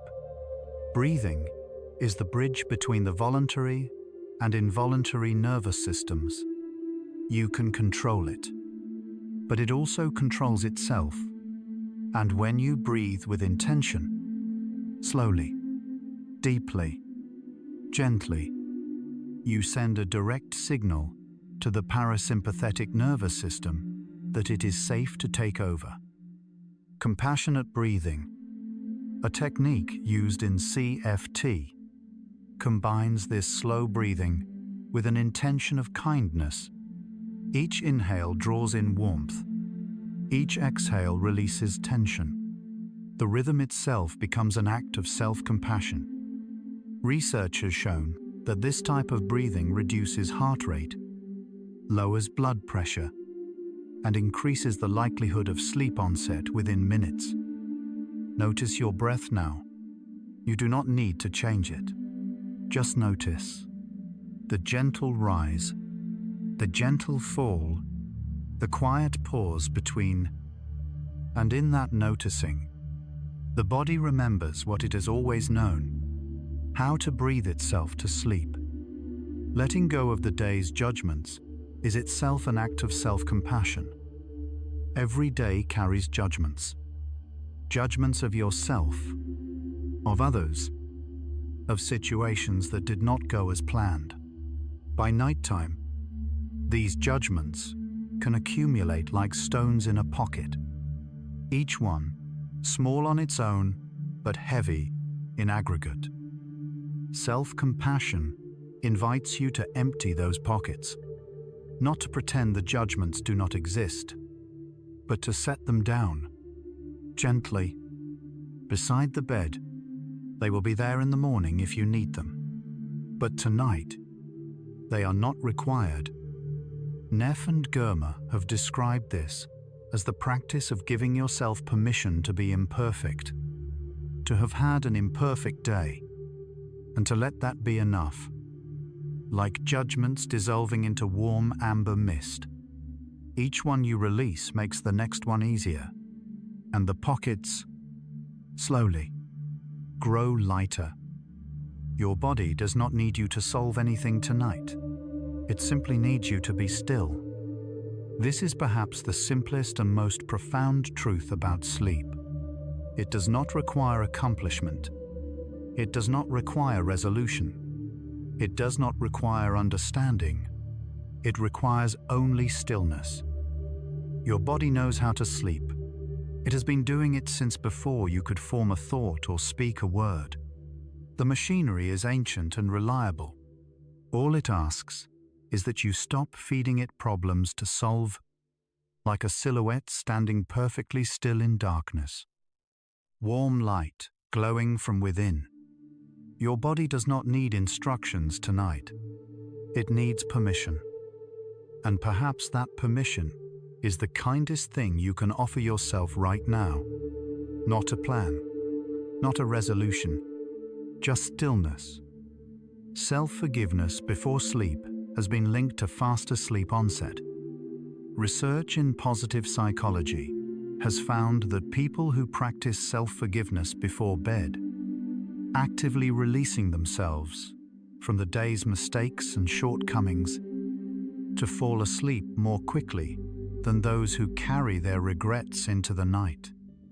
This is not about pretending mistakes did not happen.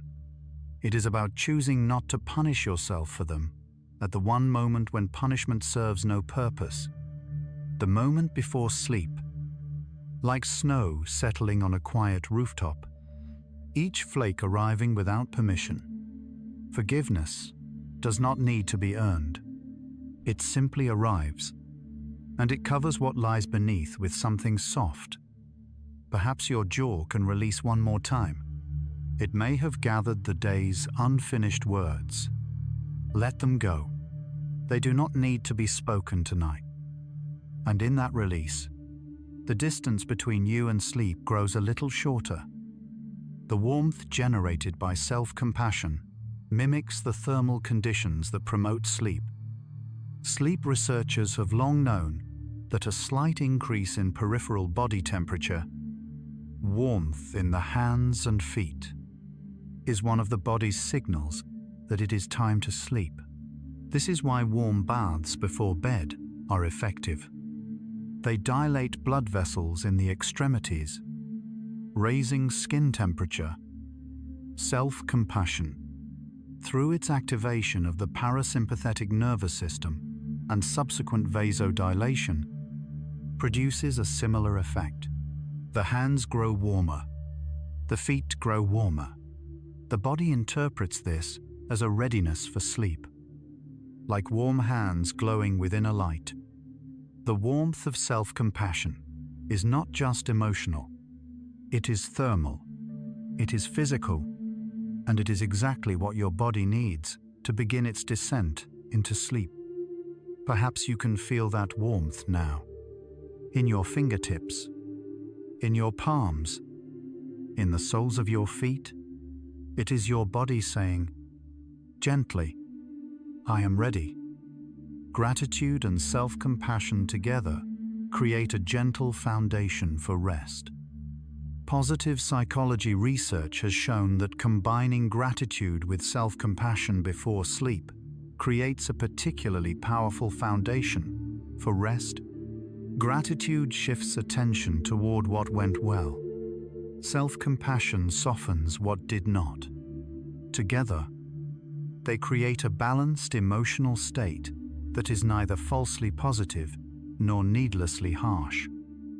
A study published in the Journal of Positive Psychology found that participants who practiced both gratitude and self-compassion before bed reported higher sleep quality and greater life satisfaction than those who practiced either alone, like gentle rain on a tin roof, mixing with the warm glow of a fireplace. The combination creates something neither could create alone. A cocoon of warmth and sound and safety. And perhaps tonight, as you listen, both are present, gratitude for the quiet, and kindness for whatever the day brought. Together, they make a gentle bed. Your nervous system recognizes self-compassion as a signal of safety. Stephen Porges' polyvagal theory describes how the nervous system constantly scans for signals of safety and danger, a process he calls neuroception. When the nervous system detects safety, it shifts into a state of social engagement, the state most conducive to rest, connection, and healing. Self-compassion, research suggests, is one of the most reliable safety signals the nervous system can receive. It says, in the language of the body, you are not under threat. You are held. You can let go. Like a nervous system diagram glowing with amber safety signals, the message travels from brain to heart, to gut, to limbs. Every organ receives the same quiet instruction. Rest. Your shoulders may have found their lowest point now. Let them stay there. They have earned this stillness. And in that stillness, your entire nervous system exhales. In the quiet of the night, self-compassion becomes the kindest companion. At 3 a.m, when the world is dark and the mind is loud, there are very few companions available. Friends are sleeping. Family is sleeping. The world outside is still. And yet the mind races on, alone with its thoughts. Self-compassion is the companion that does not sleep. It is available at every hour, in every season, in every circumstance. It does not judge the lateness of the hour or the strangeness of the worry. It simply sits beside you and says, I am here. You are not alone. Like a warm amber presence sitting beside you in the darkness. Self-compassion does not try to fix anything. It does not offer advice. It simply stays. And sometimes, staying is enough. Studies suggest that self-compassion reduces the gap between who you are and who you think you should be. Psychologists call this gap self-discrepancy. The distance between the actual self and the ideal self. When this gap is large, it generates chronic dissatisfaction, anxiety, and self-criticism. When it narrows, peace follows. Self-compassion narrows this gap, not by making you more perfect, but by making perfection less necessary. It says, you are enough as you are. The gap does not need to close. It simply needs to matter less. Research by Neff and others has shown that self-compassionate individuals experience less distress from self-discrepancy. The ideal self is still there, but it is held more gently, like a distant star, beautiful but not required for navigation. Your hands might feel perfectly warm now, perfectly still, perfectly at rest.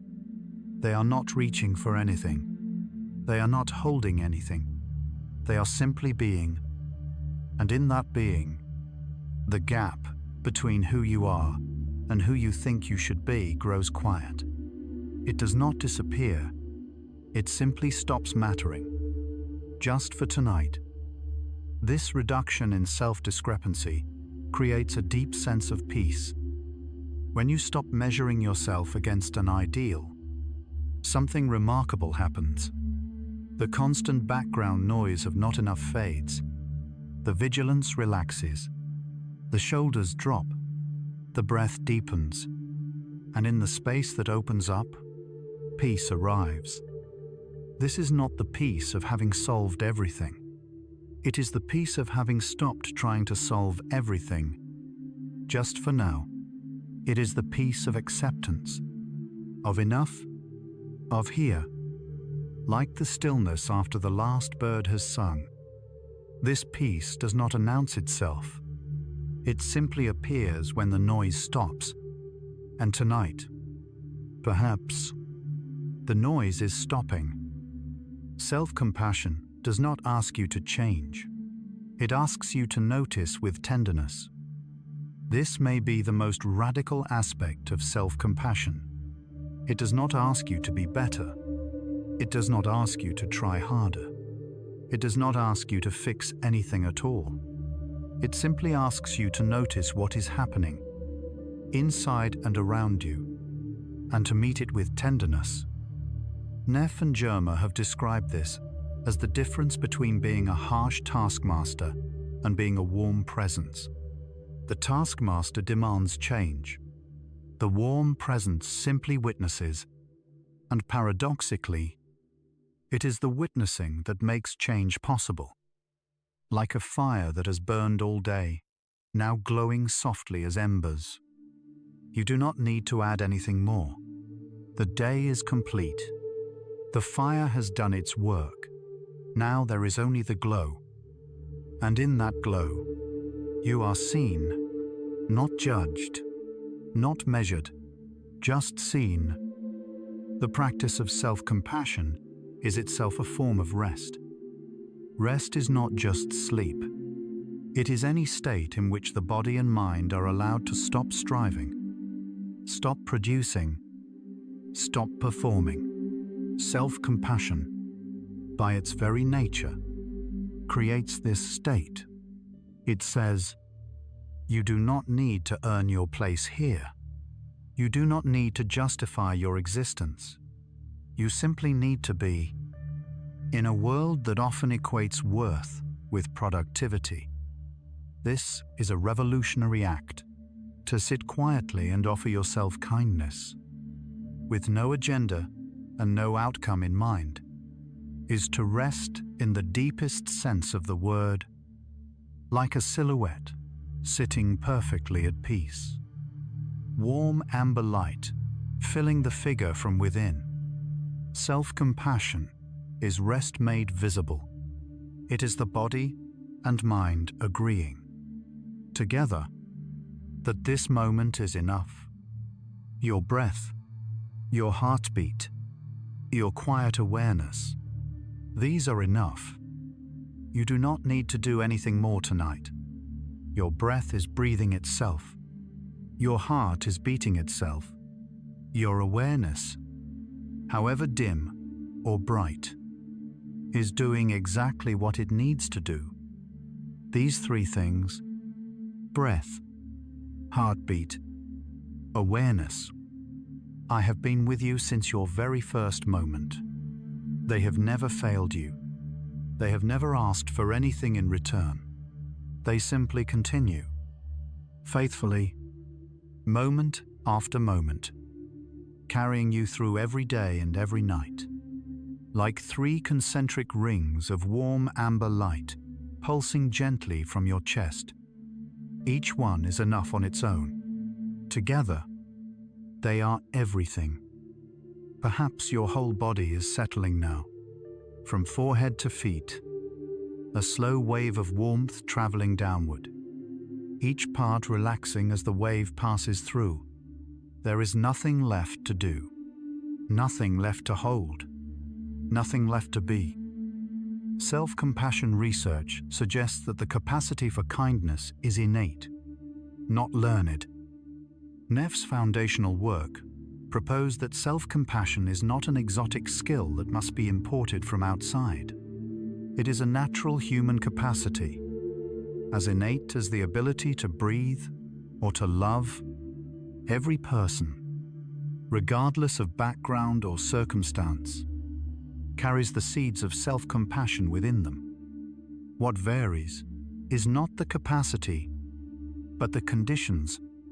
Some environments nurture these seeds, others bury them, but the seeds remain, dormant perhaps, but alive, and they can be awakened at any time, at any age, by the smallest gesture of warmth, like seeds of self-compassion scattered in dark soil, each one glowing faintly, patient and alive. They are waiting for the smallest ray of warmth to begin their quiet growing. And perhaps tonight, that ray of warmth is these words, this quiet hour, this gentle permission to be kind to yourself. Every living human carries the seeds of self-compassion within them. This is not poetry. It is science. The neural circuits for compassion exist in every human brain. The soothe system is present in every nervous system. The capacity for kindness is wired into the very architecture of your being. You may not always feel it. You may not always access it. But it is there. As surely as your heartbeat is there, as surely as your breath is there. It does not leave. It does not give up. It waits. Like 100 quiet truths arranged in a gentle spiral, each one a different size, each one glowing with its own small light. The truths we have explored tonight are already inside you. They always have been. Tonight was simply a reminder, and perhaps the gentlest fact of all is this: you have always deserved the kindness you give so freely to others. This is the 100th truth, and perhaps the only one that truly matters. All the science, all the studies, all the brain scans and meta-analyses and randomized controlled trials, they all point to the same conclusion. You deserve kindness, not because you have earned it, not because you have been good enough, but because you are here, because you are human, because the kindness you give so freely to others has always been yours, too. And so, as we reach the end of these 100 quiet truths, perhaps what stays with you is not any single fact, but a feeling, like warm hands cradling something precious. That precious thing is you, your tired mind, your beating heart, your whole imperfect, beautiful self. None of this needs to stay with you. You do not need to remember a single word. The kindness was never in the knowing. It was in the listening, and you have already done enough simply by being here. Perhaps your whole body is settling now, your jaw soft, your shoulders low, your hands warm and still, every breath a quiet agreement between you and rest. So, wherever you are tonight, may you carry this one gentle knowing into sleep, that the kindness you give so freely to others has always been yours. 2. May your rest be deep, your dreams be kind, and your heart be at peace. Good night, sleepy soul.